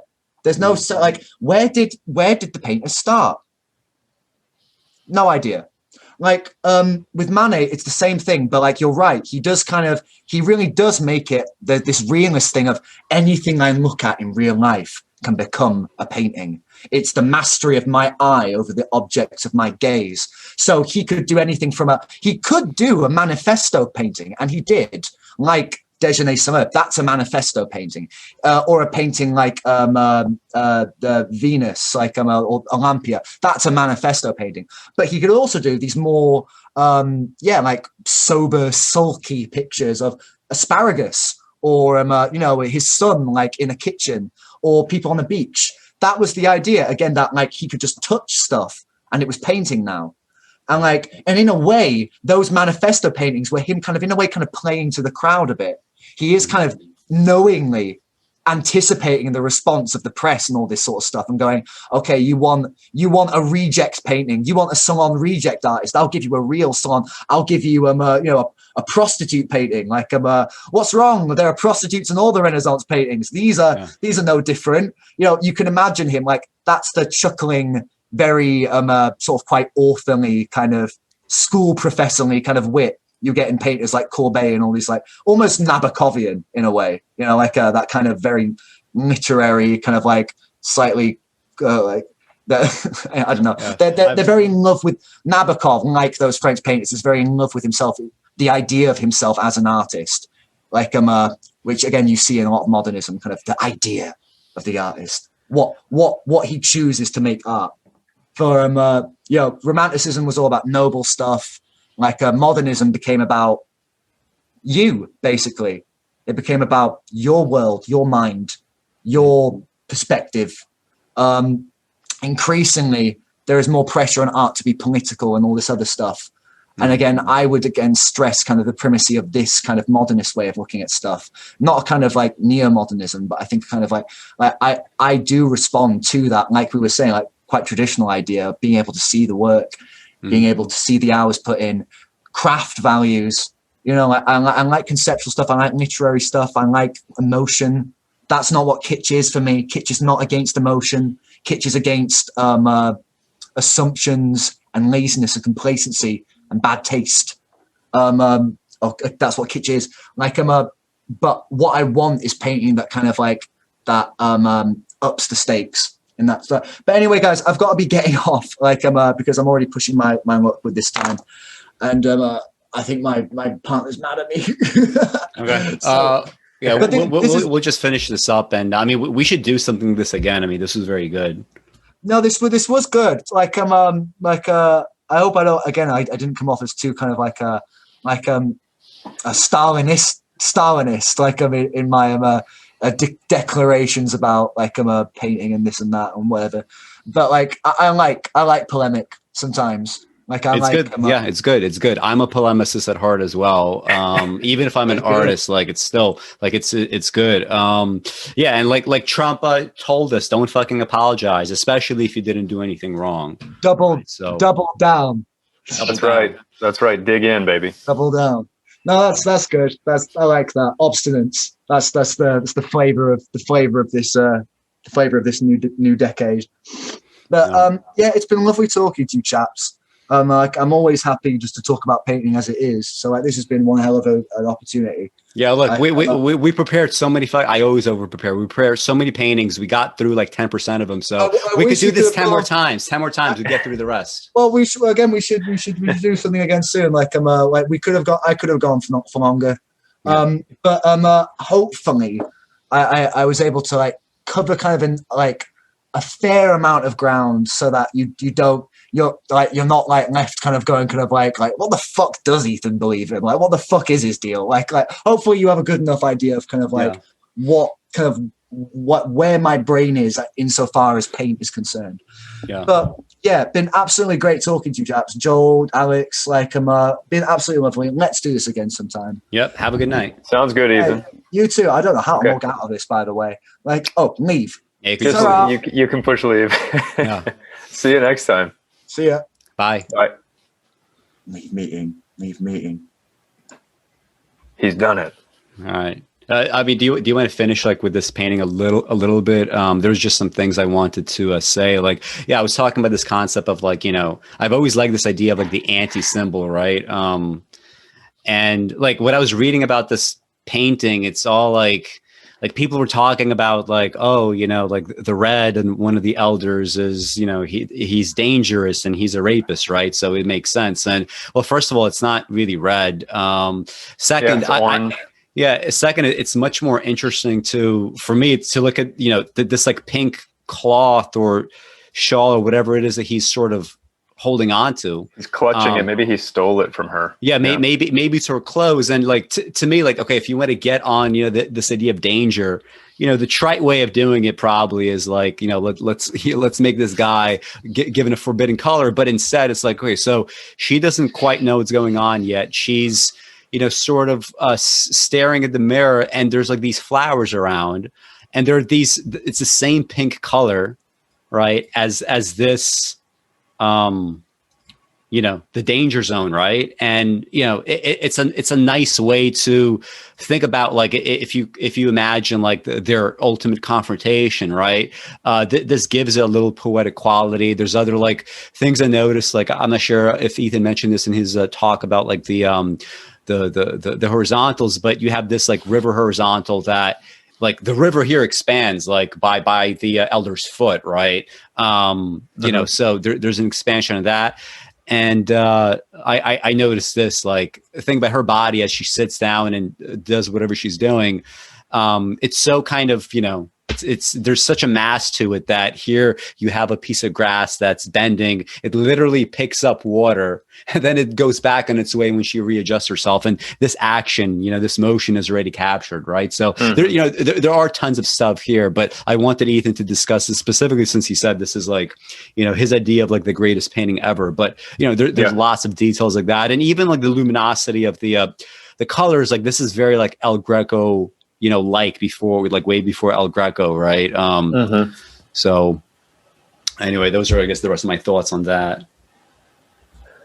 Yeah. It's been really interesting. I'm very glad we got Ethan on and the ability to talk through some of these paintings in specific. And I guess my immediate summary feeling on some of this is that there's room for both approaches. For sure.